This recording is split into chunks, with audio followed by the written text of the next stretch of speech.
Yes, dear students, welcome for today's discussion. ನಿನ್ನೆ ಎರಡು ಪ್ರಶ್ನೆಗಳನ್ನು ನಾವು ಸಾಲ್ವ್ ಮಾಡಿದ್ವಿ, question number 1 and 2. Today will discuss question number 3 and 4. So ಇದು KS ಮುಖ್ಯ ಪರೀಕ್ಷೆ 2021ರ ಪ್ರಶ್ನೆ ಪತ್ರಿಕೆ ಇದು. ಸೊ ಕ್ವೆಶ್ಚನ್ ನಂಬರ್ 3 ಏನು ಹೇಳುತ್ತೆ ಅಂತ ಮೊದಲೊಮ್ಮೆ ಪ್ರಶ್ನೆ ಓದ್ಬಿಡ್ತೀನಿ. ಒಂದು ಸಂಸ್ಥೆಯಲ್ಲಿನ ಕೆಲವು ನೌಕರರು ತಾವು ವೈಯಕ್ತಿಕವಾಗಿ ಒಪ್ಪಿಕೊಳ್ಳದ ಕಾನೂನುಬಾಹಿರ ಚಟುವಟಿಕೆಗಳಲ್ಲಿ ಅದರ ಸಂಸ್ಥೆಯು ತೊಡಗಿರುವುದನ್ನು ಕಂಡುಕೊಂಡಿದ್ದಾರೆ. ಹಾಗಾದರೆ ಅವರು ಈ ನೌಕರರನ್ನು ಎಚ್ಚರಿಸಬೇಕೆ ಅಥವಾ ಉನ್ನತ ಅಧಿಕಾರಿಗಳ ಆದೇಶಗಳನ್ನು ಪಾಲಿಸಬೇಕೆ? ಇಂತಹ ನೈತಿಕ ಸಂದಿಗ್ಧತೆಗಳನ್ನು ಪರಿಹರಿಸಲು ಸಲಹೆಗಳನ್ನು ಕೊಡಿ ಅಂತ ಕೊಟ್ಟಿದ್ದಾರೆ. ಸೊ ಇಲ್ಲಿ ಎರಡು ಅಂಶ ಇದೆ. Question is divided in 2 parts. ಇದನ್ನು ಹೇಗೆ ಆನ್ಸರ್ ಮಾಡಬೇಕು ಅಂದರೆ ಎರಡು ಭಾಗವಾಗಿ ಮಾಡಿಕೊಳ್ಳಿ. ಪ್ರಶ್ನೆಯ ಮೊದಲ ಭಾಗ ಏನು? ಕೆಲವು ನೌಕರರು ವೈಯಕ್ತಿಕವಾಗಿ ಒಪ್ಪಿಕೊಳ್ಳದ ಕಾನೂನುಬಾಹಿರ ಚಟುವಟಿಕೆಗಳಲ್ಲಿ ಅದರ ಸಂಸ್ಥೆಯು ತೊಡಗಿಕೊಂಡಿರುವುದನ್ನು ಕಂಡುಕೊಂಡಿದ್ದಾರೆ. ಅಂದರೆ ಮೊದಲನೇ ಪ್ಯಾರಾದಲ್ಲಿ ಪ್ಯಾರಾ 1 ಸೊ ಪ್ಯಾರಾ 1ನಲ್ಲಿ ಕೆಲವು ನೌಕರರು ಆನೆಸ್ಟ್ ಆಗಿದ್ದಾರೆ,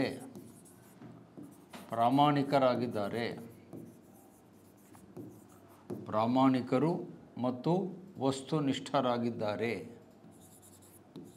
ಕಾನೂನು ನಿಷ್ಠರಾಗಿದ್ದಾರೆ ಅನ್ನೋದು ಫಸ್ಟ್ ಹೈಲೈಟ್ ಮಾಡಬೇಕು. This is the point to start with.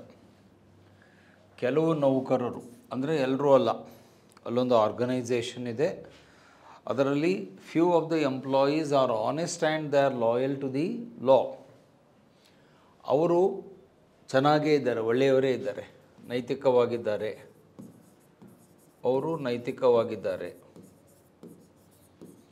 ಈಗ ಇವರ ಮುಂದಿರುವ ಸವಾಲು ಏನು ಅಂತಂದರೆ, ಸಂಸ್ಥೆಯು ಕಾನೂನುಬಾಹಿರ ಚಟುವಟಿಕೆಗಳಲ್ಲಿ ಒಳಗೊಂಡಿದೆ. ಸಂಸ್ಥೆ ಕಾನೂನುಬಾಹಿರ ಚಟುವಟಿಕೆಗಳನ್ನು ಮಾಡ್ತಾ ಇದೆ ಅನ್ನೋದು ಗೊತ್ತಾಗಿದೆ. ಕಾನೂನುಬಾಹಿರ ಅಂದರೆ ಇಲ್ಲೀಗಲ್, ಕಾನೂನುಬಾಹಿರ ಅಂದರೆ ಇಲ್ಲೀಗಲ್ ಅಂತ ಇಂಗ್ಲೀಷಲ್ಲಿ ಹೇಳ್ತೀವಿ. ಚಟುವಟಿಕೆಯಲ್ಲಿ ತೊಡಗಿದೆ ಅನ್ನೋದು ಗೊತ್ತಾಗಿದೆ, ಚಟುವಟಿಕೆಗಳಲ್ಲಿ ತೊಡಗಿದೆ ಅನ್ನೋದು ಸ್ಪಷ್ಟವಾಗಿದೆ, ಗೊತ್ತಾಗಿದೆ ಎಂಬುದು ಸ್ಪಷ್ಟ. ಇಲ್ಲಿ ಯಾವುದೇ ಗೊಂದಲ, ಕನ್ಫ್ಯೂಷನ್ ಇಲ್ಲ. It's very clear, right? It is clear. ಸಂಸ್ಥೆ ಅಂದರೆ ಆರ್ಗನೈಸೇಷನ್, ಅವರು ಯಾವ ಕಂಪನಿಯಲ್ಲೋ ಅಥವಾ ಇಲಾಖೆಯಲ್ಲೇ ಕೆಲಸ ಮಾಡ್ತಿದ್ದಾರೆ, ಆ ಸಂಸ್ಥೆ ಕಾನೂನುಬಾಹಿರ ಚಟುವಟಿಕೆಗಳಲ್ಲಿ ತೊಡಗಿದೆ ಅನ್ನುವಂಥದ್ದು ಸ್ಪಷ್ಟ ಆಗಿದೆ, ಈ ನೌಕರರಿಗೆ ಗೊತ್ತಾಗಿದೆ. ಅಂದರೆ ನೀವು ಉತ್ತರದ ಆರಂಭದಲ್ಲಿನೇ ಇದನ್ನು ಕ್ಲಿಯರ್ ಮಾಡ್ಕೋಬೇಕು. Some of the employees are honest and they are ethical and they are loyal to the law, they are lawful. ಕಾನೂನು ಉಲ್ಲಂಘಿಸುವ ಪ್ರವೃತ್ತಿ ಅವರಲ್ಲಿ ಇಲ್ಲ, ಅವರು ಪ್ರಾಮಾಣಿಕರಾಗಿದ್ದಾರೆ, ಒಳ್ಳೆಯವರಾಗಿದ್ದಾರೆ. ಅವರಿಗೆ ಗೊತ್ತಾಗುತ್ತೆ ತಮ್ಮ ಸಂಸ್ಥೆನೇ ಕಾನೂನುಬಾಹಿರ ಚಟುವಟಿಕೆಗಳಲ್ಲಿ ತೊಡಗಿದೆ. The organisation itself is involved in the illegal activities ಅನ್ನೋದು ಗೊತ್ತಾಗಿದೆ ಮತ್ತು ಭಾಳ ಸ್ಪಷ್ಟವಾಗಿದೆ, ಅಲ್ಲಿ ಏನು ಕನ್ಫ್ಯೂಷನ್ ಇಲ್ಲ. ಯಾಕಂದ್ರೆ ಪ್ರಶ್ನೆಯಲ್ಲಿ ಹೇಳಿದ್ದಾನೆ, ಕಂಡುಕೊಂಡಿದ್ದಾರೆ ಅಂದರೆ ಅವರಿಗೆ ಮನವರಿಕೆಯಾಗದೆ ಸಂಸ್ಥೆ ಕಾಯ್ದೆ ಬಾಹಿರ ಚಟುವಟಿಕೆಗಳನ್ನ ಮಾಡ್ತಾ ಇದೆ ಅನ್ನೋದು ಗೊತ್ತಾಗಿದೆ. ಈಗ ಗೊತ್ತಾದ ಮೇಲೆ ಅವರ ಮುಂದೆ ಇರುವ ಆಯ್ಕೆಗಳೇನು? ಅವರ ಮುಂದಿರುವ ಆಯ್ಕೆಗಳೇನು? What are the choices before them? So ಆಯ್ಕೆ 1, ಇನ್ಫಾರ್ಮ್ ಅದರ್ ಎಂಪ್ಲಾಯೀಸ್. ಅವ್ರ ಮುಂದಿರುವ ಮೊದಲನೇ ಆಯ್ಕೆ ಅಂದರೆ other employees of the organisation.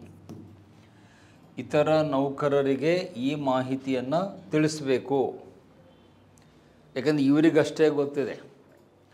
ಕೆಲವು ನೌಕರರು ಅಂತೆಲ್ಲ ಪದ ಬಳಕೆ ಮಾಡಿರೋದ್ರಿಂದ, ಸಪೋಸ್ ಈಗಲ್ಲೊಂದು 15, 20, 40 ಜನ ನೌಕರರು ಆ ಕಂಪನಿಯಲ್ಲಿದ್ದಾರೆ, ಇಲಾಖೆಯಲ್ಲಿದ್ದಾರೆ ಅಂದರೆ ಕೆಲವರಿಗೆ ಮಾತ್ರ ಗೊತ್ತಿದೆ. ಇನ್ನು ಮೆಜಾರಿಟಿ ಉಳಿದವರಿಗೆ ಇಲ್ಲಿ ಏನಾಗ್ತಾ ಇದೆ ಅನ್ನೋದು ಗೊತ್ತಿಲ್ಲ. ಸೊ ಫಸ್ಟ್ ಆಯ್ಕೆ ಅವರ ಮುಂದೆ ಇರೋದು ಆ choice number 1, option number 1 is inform other employees. ತಮ್ಮ ಸಹೋದ್ಯೋಗಿಗಳಿಗೆ ಈ ವಿಷಯವನ್ನು ತಿಳಿಸಬೇಕು. ತಮ್ಮ ಜೊತೆಯಲ್ಲಿ ಯಾರು ಕೆಲಸ ಮಾಡ್ತಿದ್ದಾರೋ ಸಹೋದ್ಯೋಗಿಗಳಿಗೆ ಈ ಮಾಹಿತಿಯನ್ನು ನೀವು ತಿಳಿಸಬೇಕು. This is very important. ಯಾಕಂದರೆ ಅವರಿಗೆ ಏನಾಗ್ತಾ ಇದೆ ಅನ್ನೋದು ಗೊತ್ತಿಲ್ಲ. ನೀವು ಆ ಮಾಹಿತಿಯನ್ನು ತಿಳಿಸ್ರಿ. ನೋಡ್ರಿ, ನಮಗೆ ಈ ಥರ ಮಾಹಿತಿ ಬಂದಿದೆ, organisation is doing illegal activities ಅನ್ನೋದು ಬಂದಿದೆ. ಯಾಕೆ ತಿಳಿಸಬೇಕು ಅಂತಂದರೆ ಅದು ಅವರ ಕರ್ತವ್ಯ. ಸಂಸ್ಥೆಯ ನೌಕರನಾಗಿ ಸಂಸ್ಥೆಯ ಹಿತಾಸಕ್ತಿ ಕಾಪಾಡುವುದು, ಸಂಸ್ಥೆಯ ಹಿತಾಸಕ್ತಿ ಕಾಪಾಡುವುದು ಅಥವಾ ರಕ್ಷಿಸುವುದು ಅವರ ಕರ್ತವ್ಯವಾಗಿದೆ.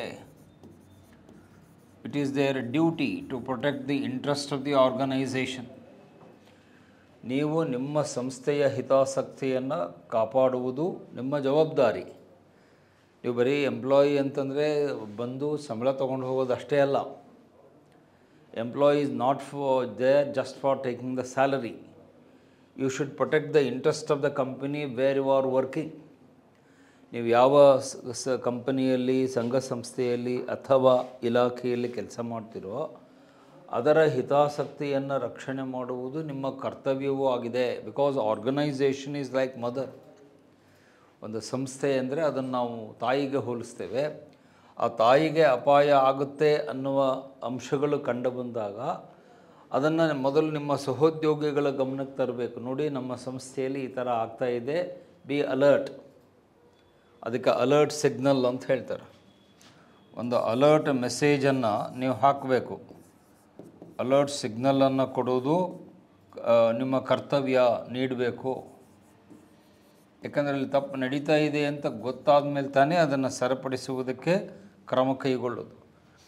ಸೊ ನೀವು ಸೈಲೆಂಟಾಗಿ ಸುಮ್ಮನೆ ಇದ್ದೀರಿ ಅಂತ ತಿಳ್ಕೊಟ್ರಿ. Let's say option 2 you are silent. Option 1 you must inform. Option 2 ನೀವು ಸೈಲೆಂಟಾಗಿದ್ದೀರಿ ಅಂತೇಳಿರಿ. ಇಲ್ಲಿ ಬರೀತೀನಿ. ಆಯ್ಕೆ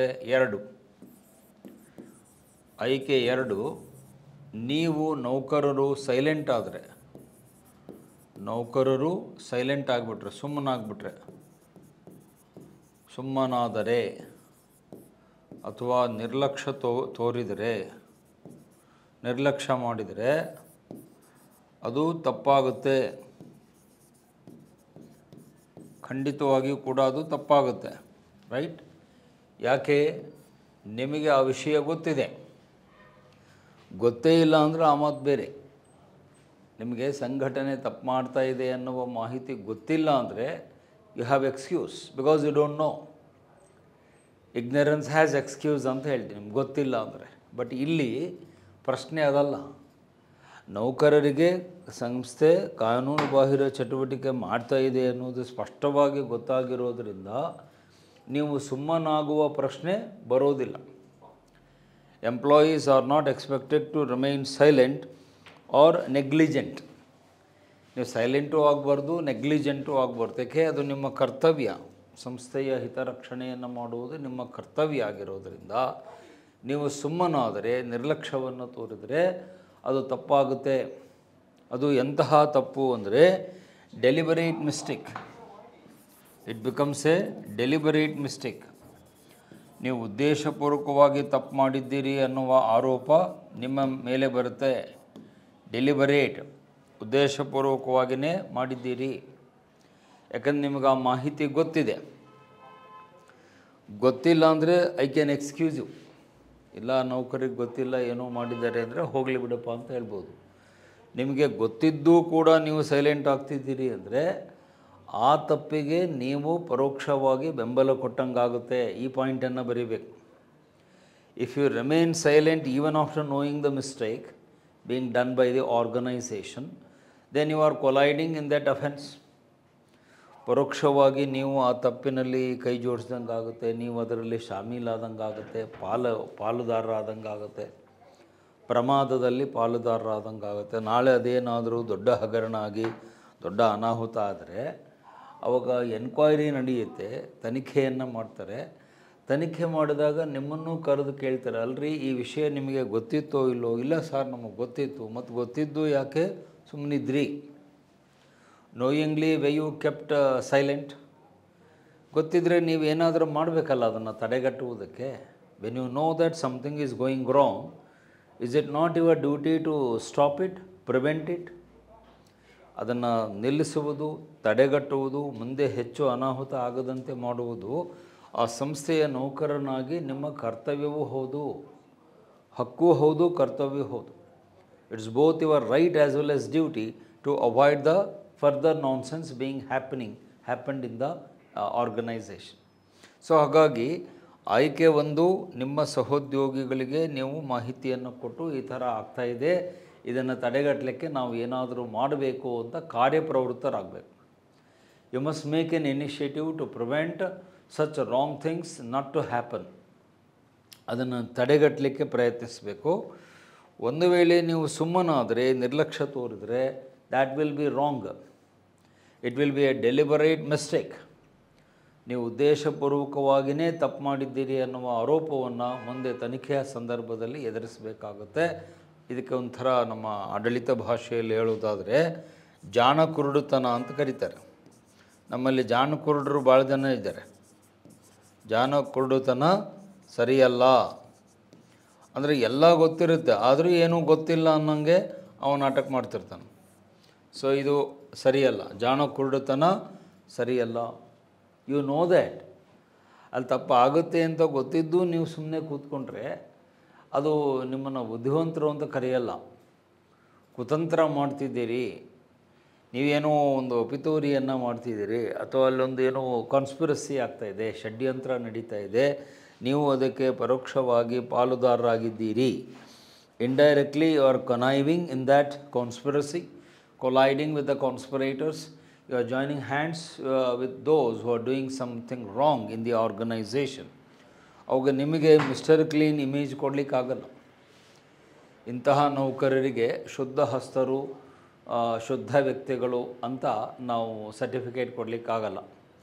24 ಕ್ಯಾರೆಟ್ ಗೋಲ್ಡ್ ಅನ್ನಲಿಕ್ಕಾಗಲ್ಲ. 22 ಕ್ಯಾರೆಟೋ, 20 ಕ್ಯಾರೆಟೋ, 18 ಕ್ಯಾರೆಟೋ ಅಂತ ಹೇಳಬೇಕಾಗುತ್ತೆ. ಹಾಗಾಗಿ ಆಯ್ಕೆ ಒಂದು ಸರಿ, ಆಯ್ಕೆ ಎರಡು ತಪ್ಪು. ಇನ್ನು ಮೂರನೇದೊಂದು ಆಪ್ಷನ್ ಕೊಡ್ತೇನೆ. ಆಯ್ಕೆ 3 ಏನು? ಅದೇ ಪ್ರಶ್ನೆ, ಕ್ವಶನ್ 3 ಅಂತ ಇಲ್ಲಿ ಬರ್ಕೊಂಡಿರಿ. ಕ್ವಶನ್ 3ನಲ್ಲಿದ್ದೀವಿ. ಆಯ್ಕೆ 3. ಆಯ್ಕೆ 3 ಏನು? ಮೇಲಾಧಿಕಾರಿಗಳ ಆದೇಶವನ್ನು ಪಾಲಿಸಬೇಕೇ? ಮೇಲಾಧಿಕಾರಿಗಳ ಆದೇಶ ಪಾಲಿಸಬೇಕೇ ಅಂತ ಹೇಳಿದರೆ ಪಾಲಿಸಬಾರದು. You should not obey. Don't obey the orders by the superiors.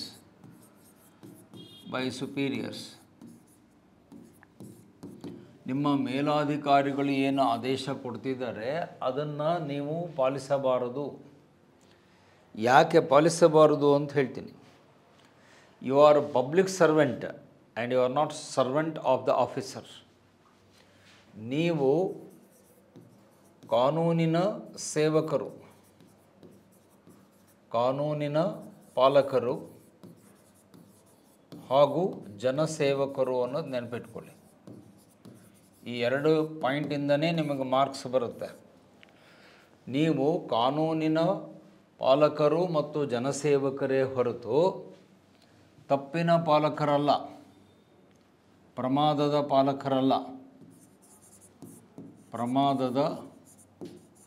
ಪಾಲಕರಲ್ಲ. ಹಾಗೂ ಅಧಿಕಾರಿಗಳ ಸೇವಕರಲ್ಲ. ಈ 2 ಪಾಯಿಂಟಲ್ಲೇ ನಿಮಗೆ ಮಾರ್ಕ್ಸ್ ಬೀಳುತ್ತೆ. ಹೌದಾ? ಪ್ರಮಾದದ ಪಾಲಕರಲ್ಲ, ಅಧಿಕಾರಿಗಳ ಸೇವಕರಲ್ಲ. ಅಧಿಕಾರಿಗಳು ಯಾರೇ ಇರಲಿ, DC ಇರಲಿ, ಚೀಫ್ ಸೆಕ್ರೆಟರಿ ಇರಲಿ, ಡೈರೆಕ್ಟರ್ ಇರಲಿ, ಕಮಿಷನರ್ ಇರಲಿ, ಯಾವುದೇ ದೊಡ್ಡ ಹುದ್ದೆಯಲ್ಲಿರಲಿ, ನೀವು ಆದೇಶಗಳನ್ನ ಎಲ್ಲಿವರೆಗೆ ಫಾಲೋ ಮಾಡಬೇಕು ಅಂದರೆ, as long as the orders are legal, ethical and in the interest of the society, in the public interest. ಎಲ್ಲಿಯವರೆಗೆ ಆದೇಶಗಳು ಸಾರ್ವಜನಿಕ ಹಿತಾಸಕ್ತಿಗೆ ಪೂರಕವಾಗಿವೆಯೋ, ಆದೇಶಗಳು ಕಾನೂನುಬದ್ಧವಾಗಿವೆಯೋ, ಆದೇಶಗಳು ನ್ಯಾಯಬದ್ಧವಾಗಿವೆಯೋ, ನೈತಿಕವಾಗಿಯೋ, ಅಲ್ಲಿಯವರೆಗೆ ನೀವು ಮೇಲಾಧಿಕಾರಿಗಳ ಆದೇಶವನ್ನು ಪಾಲಿಸಬೇಕು. ಮೇಲಾಧಿಕಾರಿಗಳು ಅಂದರೆ ಅವರೇನು ದೇವರಲ್ಲ. Superiors are not god or goddess. ದೊಡ್ಡ ಸಾಹೇಬರು ಹೇಳಿದ್ದಾರೆ ಅಂದ ತಕ್ಷಣ ನೀವು ಎಲ್ಲವನ್ನು ಮಾಡಬೇಕು ಅಂತಲ್ಲ. ದೊಡ್ಡ ಸಾಹೇಬರು ಇರ್ಬೋದು, ಅವರ ಹುದ್ದೆಗೆ ನಾನು ಯಾವುದೇ ಅಗೌರವವನ್ನು ತೋರಿಸ್ತಾ ಇಲ್ಲ. ಬಟ್ ಆ ಹುದ್ದೆಗೆ ತಕ್ಕಂತೆ ಅವರು ನಡ್ಕೊಳ್ಬೇಕಲ್ಲ. ದೊಡ್ಡ ಹುದ್ದೆಯಲ್ಲಿ ಇದ್ಕೊಂಡು ತಪ್ಪನ್ನು ಮಾಡಿರಿ ಅಂತ ಹೇಳಿದರೆ ಆ ಹುದ್ದೆಗೆ ಅವಮಾನ ಮಾಡಿದಂತಾಗುತ್ತೆ. Superior has to behave according to their dignity of the post that they are occupying. ನಿಮಗೆ ಹುದ್ದೆಗೆ ತಕ್ಕಂತಹ ಘನತೆ, ಗೌರವವನ್ನು ನೀವು ಕಾಪಾಡ್ಕೋಬೇಕಲ್ಲ. ನಾನು ಇಲಾಖೆಯ ಡೈರೆಕ್ಟರ್ ಇದ್ದೀನಿ, ಕಮಿಷನರ್ ಇದ್ದೀನಿ ಅಂತ ಹೇಳಿ ಏನು ಬೇಕಾದ ಮಾಡಲಿಕ್ಕೆ ಬರಲ್ಲ. Even superior is guided by law. Even superior is controlled by the law and the constitution. ಮೇಲಾಧಿಕಾರಿಗಳು ಕೂಡ ಕಾನೂನಿನ ಚೌಕಟ್ಟಿಗೆ ಒಳಪಟ್ಟಿರ್ತಾರೆ, ಸಂವಿಧಾನದ ಆಶಯಗಳಿಗೆ ಒಳಪಟ್ಟಿರ್ತಾರೆ. ಸಾರ್ವಜನಿಕ ಹಿತಾಸಕ್ತಿಯನ್ನು ಪಾಲೋ ಮಾಡಲಿಕ್ಕೆ ಅವರು ಬದ್ಧರಾಗಿರ್ತಾರೆ. ನಾನು ಮೇಲಾಧಿಕಾರಿ ಅಂದ ಮಾತ್ರಕ್ಕೆ ಅವನೇನು ಡಿಕ್ಟೇಟರ್ ಅಲ್ಲ. ಮೇಲಾಧಿಕಾರಿ ಅಂದರೆ ಅವನು ಸರ್ವಾಧಿಕಾರಿ ಅಲ್ಲ. ಮೇಲಾಧಿಕಾರಿ ಸರ್ವಾಧಿಕಾರಿ ಅಲ್ಲ, ಸರ್ವಾಧಿಕಾರಿ ಅಲ್ಲ ಅನ್ನೋದನ್ನು ನೆನ್ಪಿಟ್ಕೊಳ್ಳಿ. He is not dictator. ಮೇಲಾಧಿಕಾರಿಗೂ ಕೂಡ ಏನಿದೆ, ಕಾನೂನು ಇದೆ. ಅವನಿಗೂ ಕಾನೂನು ಇದೆ, ಸಂವಿಧಾನ ಇದೆ, ಸಾರ್ವಜನಿಕ ಹಿತಾಸಕ್ತಿ ಇದೆ, ಸಾರ್ವಜನಿಕ ಹಿತಾಸಕ್ತಿ ಇದೆ, ಹಿತಾಸಕ್ತಿ ಇದೆ. ಆಮೇಲೆ ಅವನಿಗೂ ನೈತಿಕ ಕಟ್ಟುಪಾಡುಗಳಿವೆ, ನೈತಿಕ ಸಂಹಿತೆ ಇದೆ, ಕೋಡ್ ಆಫ್ ಎಥಿಕ್ಸ್ ಇದೆ. ಇವೆಲ್ಲವೂ ಇದೆ. ಇದನ್ನು ಅವನು ಫಾಲೋ ಮಾಡಬೇಕಲ್ಲ. ಮೇಲಾಧಿಕಾರಿ ಯಾರೇ ಇರಲಿ, ಅವರು DC ಇರ್ಬೋದು, ಚೀಫ್ ಸೆಕ್ರೆಟ್ರಿ ಇರ್ಬೋದು, ಡೈರೆಕ್ಟ್ರ್ ಇರ್ಬೋದು, ಯಾರೇ ಇರಲಿ, ಯಾವ ಹುದ್ದೆಯಲ್ಲೇ ಇರಲಿ, ಎಷ್ಟು ದೊಡ್ಡ ಪೋಸ್ಟಲ್ಲೇ ಇರಲಿ, ಹೌದಾ, ಅವರಿಗೂ ಕೂಡ ಇವೆಲ್ಲವೂ ಅನ್ವಯ ಆಗುತ್ತೆ. ಮೇಲಾಧಿಕಾರಿ ಅಂದ ತಕ್ಷಣ ಅವನೇನು ಅತೀತ ಅಲ್ಲ. He is not immune from constitution, law or ethics or ethical code of conduct. He is also governed by the code of ethics and code of conduct. ಮೇಲಾಧಿಕಾರಿಗಳಿಗೂ ಕೂಡ ನೀತಿ ಸಂಹಿತೆ ಇದೆ, ನಡವಳಿಕೆ ಸಂಹಿತೆ, ಆಚಾರ ಸಂಹಿತೆ ಇದೆ, ಕಾನೂನು ಇದೆ, ಸಂವಿಧಾನ ಇದೆ, ನ್ಯಾಯಾಲಯದ ತೀರ್ಪುಗಳಿವೆ, ಜನಹಿತಾಸಕ್ತಿ ಇದೆ, ಪಬ್ಲಿಕ್ ಇಂಟ್ರೆಸ್ಟ್ ಇದೆ. ನಾವು ಮೇಲಾಧಿಕಾರಿಗಳು ಅಂದ ಮಾತ್ರಕ್ಕೆ you cannot do anything and everything according to your whims and fancy. ಮೇಲಾಧಿಕಾರಿಗಳು ತಮ್ಮ ಮನಸ್ಸಿಗೆ ಇಚ್ಛೆ ಬಂದಂತೆ ಏನು ಬೇಕಾದ್ದನ್ನು ಮಾಡಬೇಕು ಅಂತ ಎಲ್ಲೂ ಸಂವಿಧಾನದಲ್ಲಿ ಹೇಳಿಲ್ಲ. ಮನಸ್ಸೋ ಇಚ್ಛೆ ನಾನು ಏನಾದರೂ ಮಾಡ್ತೀನಿ, ನಾನು ದೊಡ್ಡ ಹುದ್ದೆಯಲ್ಲಿದ್ದೇನೆ, ರಾಷ್ಟ್ರಪತಿ ಇದ್ದೇನೆ, PM ಇದ್ದೇನೆ, CM ಇದ್ದೇನೆ, ಚೀಫ್ ಸೆಕ್ರೆಟರಿ ಇದ್ದೇನೆ ಅಂತ ಹೇಳಿಬಿಟ್ಟು ಏನು ಬೇಕಾದ್ದನ್ನು ಮಾಡಲಿಕ್ಕೆ ಬರೋದಿಲ್ಲ. ಸಂವಿಧಾನ, ಕಾನೂನು ಅನ್ನೋದು ಎಲ್ರಿಗೂ ಅನ್ವಯ ಆಗುತ್ತೆ. ಅಗೇನ್ ಆರ್ಟಿಕಲ್ 14, ಇಲ್ಲಿ ನೀವು ಆರ್ಟಿಕಲ್ 14 ಮೆನ್ಷನ್ ಮಾಡಿರಿ. All are equal before law. All are equal before law. ಕಾನೂನಿನ ಮುಂದೆ ಎಲ್ಲರೂ ಸಮಾನರು ಅಂತ ಹೇಳಿದ ಮೇಲೆ ನೀವು ನನಗೆ ಕಾನೂನು ಅಪ್ಲೈ ಆಗಲ್ಲ ಅಂತ ಹೆಂಗೆ ಹೇಳ್ತೀರಿ? ನನಗೆ ಕಾನೂನೇ ಅನ್ವಯ ಆಗಲ್ಲ, ನಾನು ಏನಾದರೂ ಮಾಡ್ತೀನಿ ಅಂತ ಯಾವ ಮೇಲಾಧಿಕಾರಿಗಳು ಹೇಳುವಂತಿಲ್ಲ, ಹೇಳಬಾರ್ದು. ಹೇಳಿದರೆ ಅದು ಉದ್ದಟತನ ಆಗುತ್ತೆ. ಒಂದು ವೇಳೆ ಮೇಲಾಧಿಕಾರಿಗಳು ಯಾರಾದರೂ ಈ ಥರ ಹೇಳಿದರೆ, ಇಲ್ಲರಿ ನಮಗೆ ಕಾನೂನೇ ಅಪ್ಲೈ ಆಗಲ್ಲ ಅಂದರೆ, it will be arrogant and adamant behaviour. Arrogance and adamancy ಅಂತಾರೆ ಅದಕ್ಕೆ ಇಂಗ್ಲೀಷಲ್ಲಿ. ಅರೋಗನ್ಸ್ ಅಂದರೆ ದರ್ಪ ಅಥವಾ ಅಹಂಕಾರ, ಅಡಾಮೆಂಟ್ ಅಂದರೆ ಮೊಂಡುತನ, ಭಂಡತನವನ್ನು ಪ್ರದರ್ಶನ ಮಾಡಿದಂಗೆ ಆಗುತ್ತೆ. ಆವಾಗ ಅಂಥ ಮೇಲಾಧಿಕಾರಿಯ ಮಾತನ್ನು ನೌಕರರು ಕೇಳಬೇಕಾದ ಅವಶ್ಯಕತೆ ಇಲ್ಲ. ಹಾಗಾಗಿ ನೀವು ಮೇಲಾಧಿಕಾರಿಗಳ ಆದೇಶವನ್ನು, ಎಸ್ಪೆಷಲಿ ತಪ್ಪು ಆದೇಶವನ್ನು, ಅಕ್ರಮವಾದ ಆದೇಶವನ್ನು ಕಾನೂನುಬಾಹಿರ ಆದೇಶವನ್ನು ಕಾನೂನುಬಾಹಿರವಾದ ಆದೇಶವನ್ನು ನೀವು ಫಾಲೋ ಮಾಡಬೇಡ್ರಿ. ನಿಮ್ಮ ಆದೇಶ ಕಾನೂನುಬಾಹಿರವಾಗಿದ್ದರೆ ನೀವು ಅದನ್ನು ಕೇಳಬೇಡಿ. ಇನ್ಫ್ಯಾಕ್ಟ್ ಆದೇಶ ಅನ್ನುವ ಶಬ್ದದ ಅರ್ಥವನ್ನೇ ತೆಗೆದುಕೊಂಡ್ರೆ by definition order should be legal. ಆದೇಶ ಯಾರೇ ಮಾಡಲಿ, ಸರ್ಕಾರವೇ ಮಾಡಲಿ, ಅಧಿಕಾರಿಗಳೇ ಮಾಡಲಿ, ಹೆಡ್ ಆಫ್ ದಿ ಡಿಪಾರ್ಟ್ಮೆಂಟೇ ಮಾಡಲಿ, by definition order means it should be legal. ಆದೇಶ ಅಂದ್ರೇ ಅದು ಕಾನೂನುಬದ್ಧವಾಗಿರಬೇಕು, ನೈತಿಕವಾಗಿರಬೇಕು. ಈಗ ಆದೇಶವೇ ಕಾನೂನು ಬಾಹಿರ ಅಂದಮೇಲೆ ಆದೇಶವನ್ನು ಪಾಲನೆ ಮಾಡಬೇಕು ಅನ್ನುವ ಪ್ರಶ್ನೆಯಲ್ಲಿ ಬರೋದೇ ಇಲ್ಲ. That question does not rise at all, because the order itself is wrong, order itself is illegal. ನಾಳೆ ಅದನ್ನು ಯಾರಾದರೂ ನ್ಯಾಯಾಲಯಕ್ಕೆ ಪ್ರಶ್ನೆ ಅಂತ ತೆಗೆದುಕೊಂಡು ಹೋದರೆ ಆವಾಗ ಕೋರ್ಟುಗಳು ನಿಮ್ಮ ಪರವಾಗಿಯೇ ತೀರ್ಪನ್ನು ಕೊಡ್ತವೆ.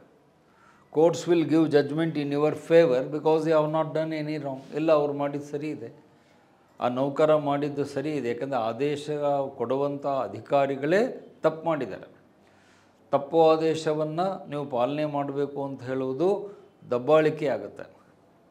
It will be exploitation, it will be harassment by the higher authorities to force impose upon the employees that you have to adhere to the wrong orders.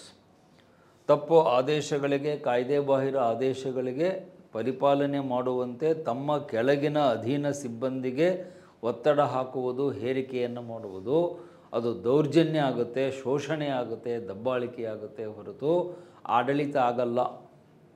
You cannot call it as good governance if the employees are forced by the higher authorities to follow something that is against law, something that is wrong, something that is unethical, immoral and illegal. Because ಆಡಳಿತದ ಮೂಲ ಉದ್ದೇಶವೇ ಕಾಯ್ದೆ ಪ್ರಕಾರ ಮಾಡೋದು. ಅದನ್ನು first ಚಾಪ್ಟ್ರಲ್ಲೇ ಕಲ್ತಿದ್ದೀರಿ. ಆಡಳಿತದ ಮೊದಲ ಉದ್ದೇಶವೇ ನ್ಯಾಯಬದ್ಧವಾಗಿ, ಕಾನೂನುಬದ್ಧವಾಗಿ ಮಾಡಬೇಕು ಅಂತ ಹೇಳ್ತೀವಿ.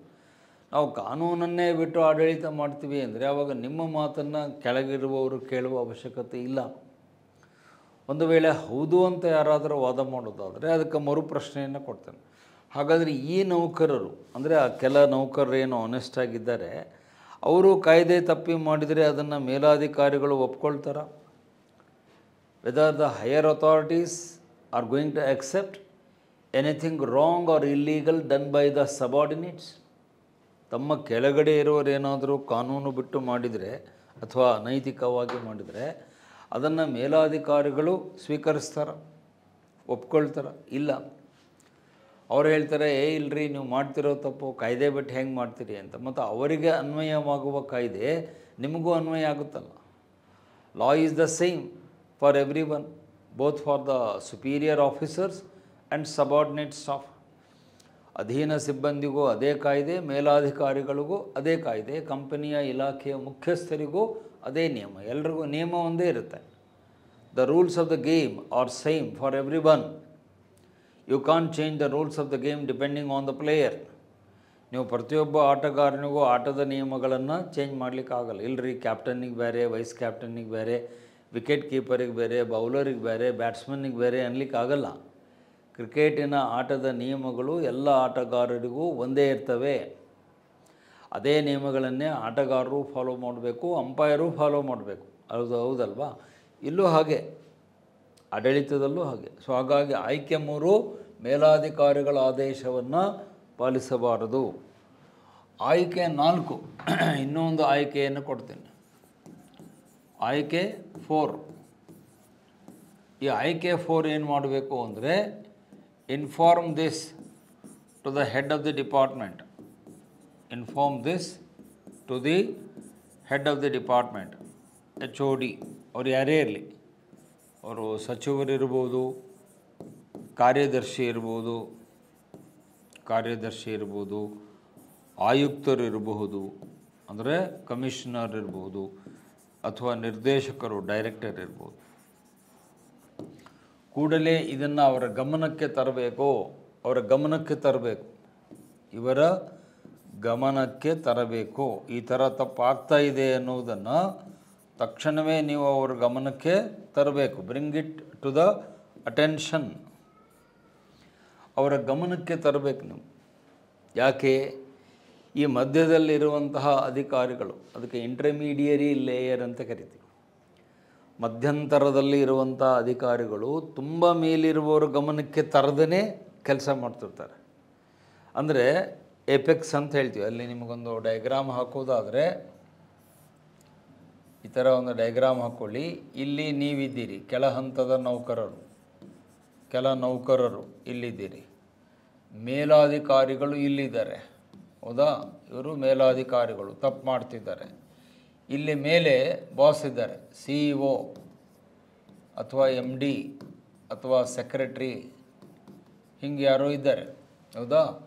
ನೀವು ಇವರ ಗಮನಕ್ಕೆ ತರಬೇಕು, ಇವರು ತಪ್ಪು ಮಾಡ್ತಿದ್ದಾರೆ, these fellows are doing wrong. ಮೇಲಾಧಿಕಾರಿಗಳು ಅಂದರೆ ಇಂಟರ್ಮೀಡಿಯರಿ ಲೇಯರ್ನಲ್ಲಿ ಇರುವವರು, ಮಧ್ಯಂತರ ವಲಯದಲ್ಲಿ ಇರುವವರು ತಪ್ಪು ಮಾಡ್ತಿದ್ದಾರೆ ಅಂದರೆ ನೀವು ನೇರವಾಗಿ ಮೇಲಿನವರಿಗೆ ಪತ್ರ ಬರೀರಿ. ಯು ರೈಟ್ ಎ ಲೆಟರ್, ಪತ್ರ ಬರೀರಿ, ಡೈರೆಕ್ಟರಿಗೆ ನೇರವಾಗಿ ಪತ್ರ ಬರೀರಿ. ಈ ಮೂಲಕ ಇಲಾಖೆ ನಿರ್ದೇಶಕರಿಗೆ ಅಥವಾ ಆಯುಕ್ತರ ಗಮನಕ್ಕೆ ತರಬಯಸುವುದೇನೆಂದರೆ, ನಮ್ಮ ಸಂಸ್ಥೆಯಲ್ಲಿ ಈ ಥರ ತಪ್ಪು ನಡೀತಾ ಇದೆ, ಕಾನೂನು ಬಾಹಿರವಾಗಿ, ಕಾಯ್ದೆ ಬಾಹಿರವಾಗಿ ಕೆಲವು ಚಟುವಟಿಕೆಗಳು ನಡೀತಾ ಇರುವುದು ನಮ್ಮ ಗಮನಕ್ಕೆ ಬಂದಿರೋದರಿಂದ ಈ ಬಗ್ಗೆ ಸೂಕ್ತ ವಿಚಾರಣೆ ನಡೆಸಿ ತನಿಖೆ ಮಾಡಿ ತಪ್ಪಿತಸ್ಥರ ಮೇಲೆ ಕ್ರಮ ಕೈಗೊಳ್ಳಲು ನಾವು ತಮ್ಮಲ್ಲಿ ವಿನಂತಿಸುತ್ತೇವೆ, ಮನವಿ ಮಾಡುತ್ತೇವೆ. ಬರೀರಿ ಪತ್ರವನ್ನು. We urge hereby to conduct an inquiry, investigation and take suitable action against those who are doing wrong in the organization. ಸಂಸ್ಥೆಯಲ್ಲೇ ತಪ್ಪು ಮಾಡುವವರ ವಿರುದ್ಧ ಕ್ರಮ ಜರುಗಿಸ್ರಿ ಅಂತ ನಾವು ನಿಮ್ಮಲ್ಲಿ ಮನವಿ ಮಾಡಿಕೊಳ್ತೇವೆ ಅಂತ ಹೇಳಿ. ಇಲ್ಲಿ ಹೆದರುವ ಪ್ರಶ್ನೆ ಬರಲ್ಲ, ಹೆದರುವ ಅಗತ್ಯ ಇಲ್ಲ, ಹೆದರಬೇಡಿ. ನಮ್ಮಲ್ಲಿ ಭಾಳಷ್ಟು ಜನ ಏನು ಮಾಡ್ತಾರೆ, ಗಾಬರಿಗೊಳ್ತಾರೆ. Don't fear.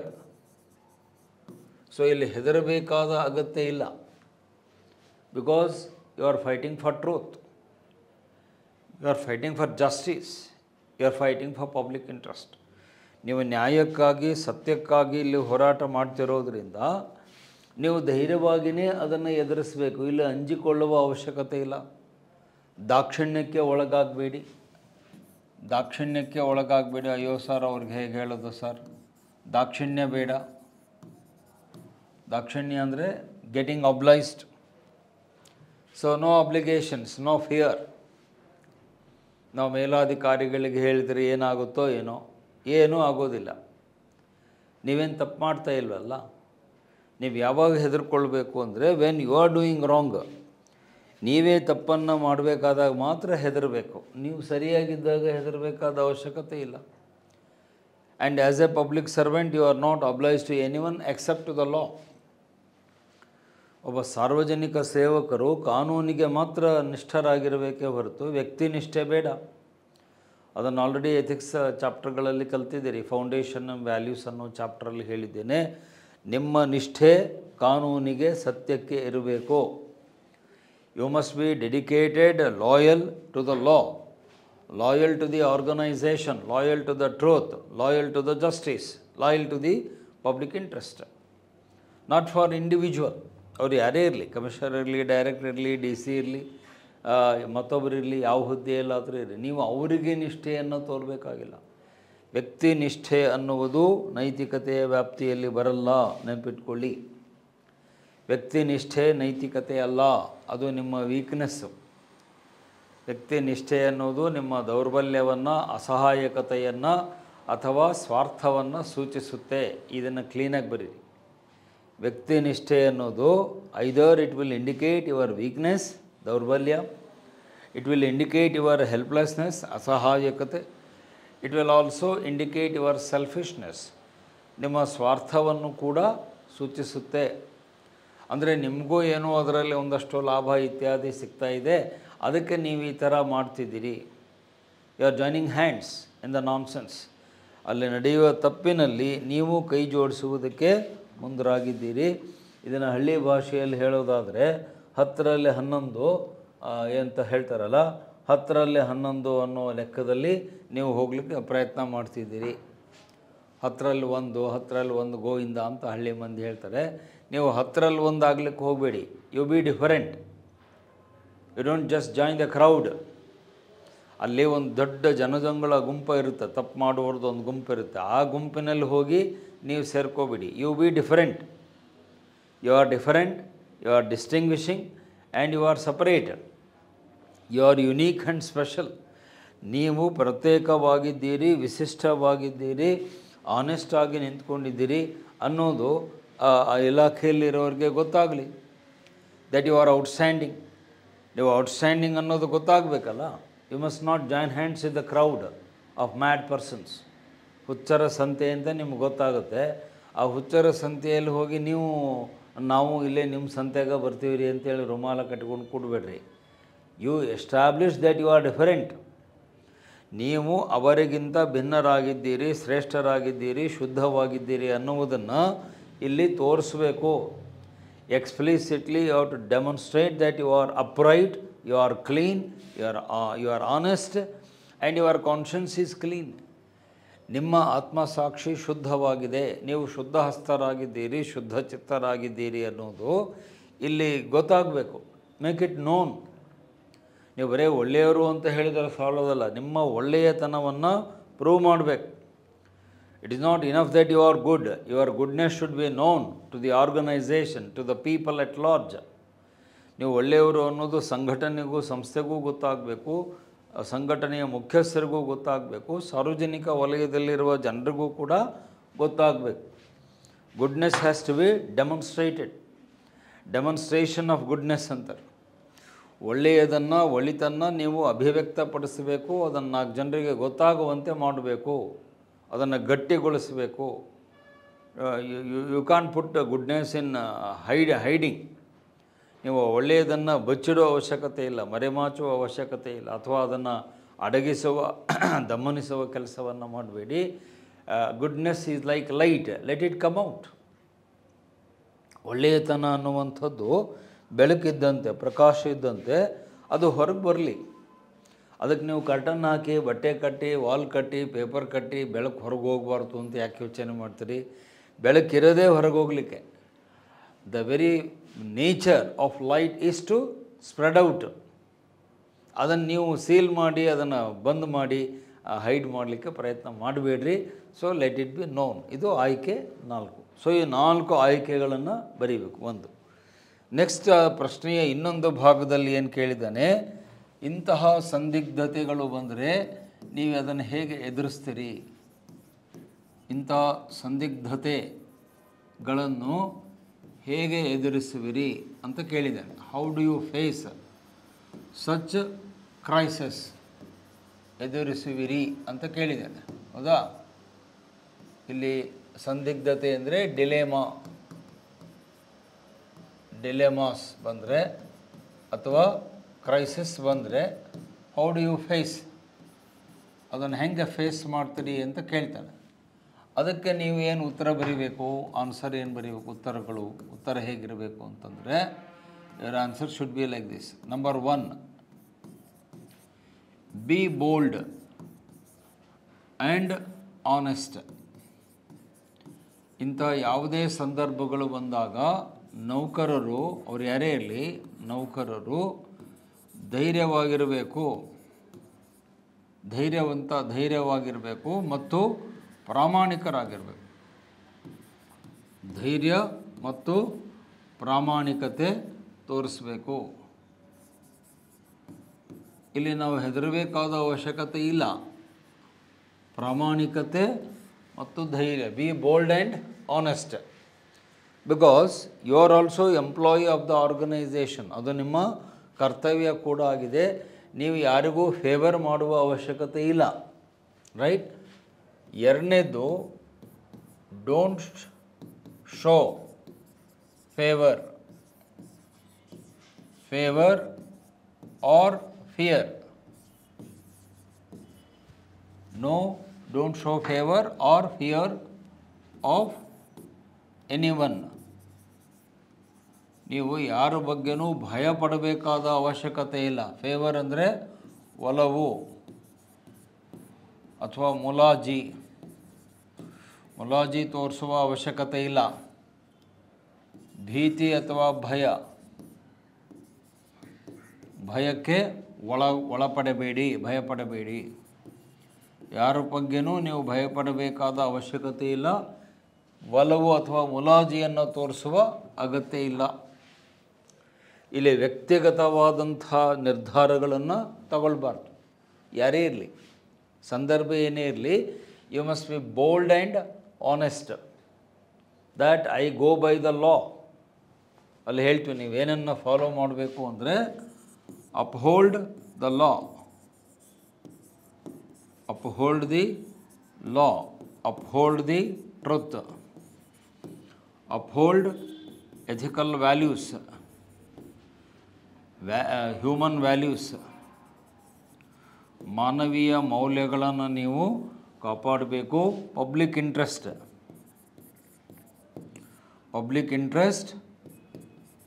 ಆರ್ ಆರ್ಗನೈಸೇಷನಲ್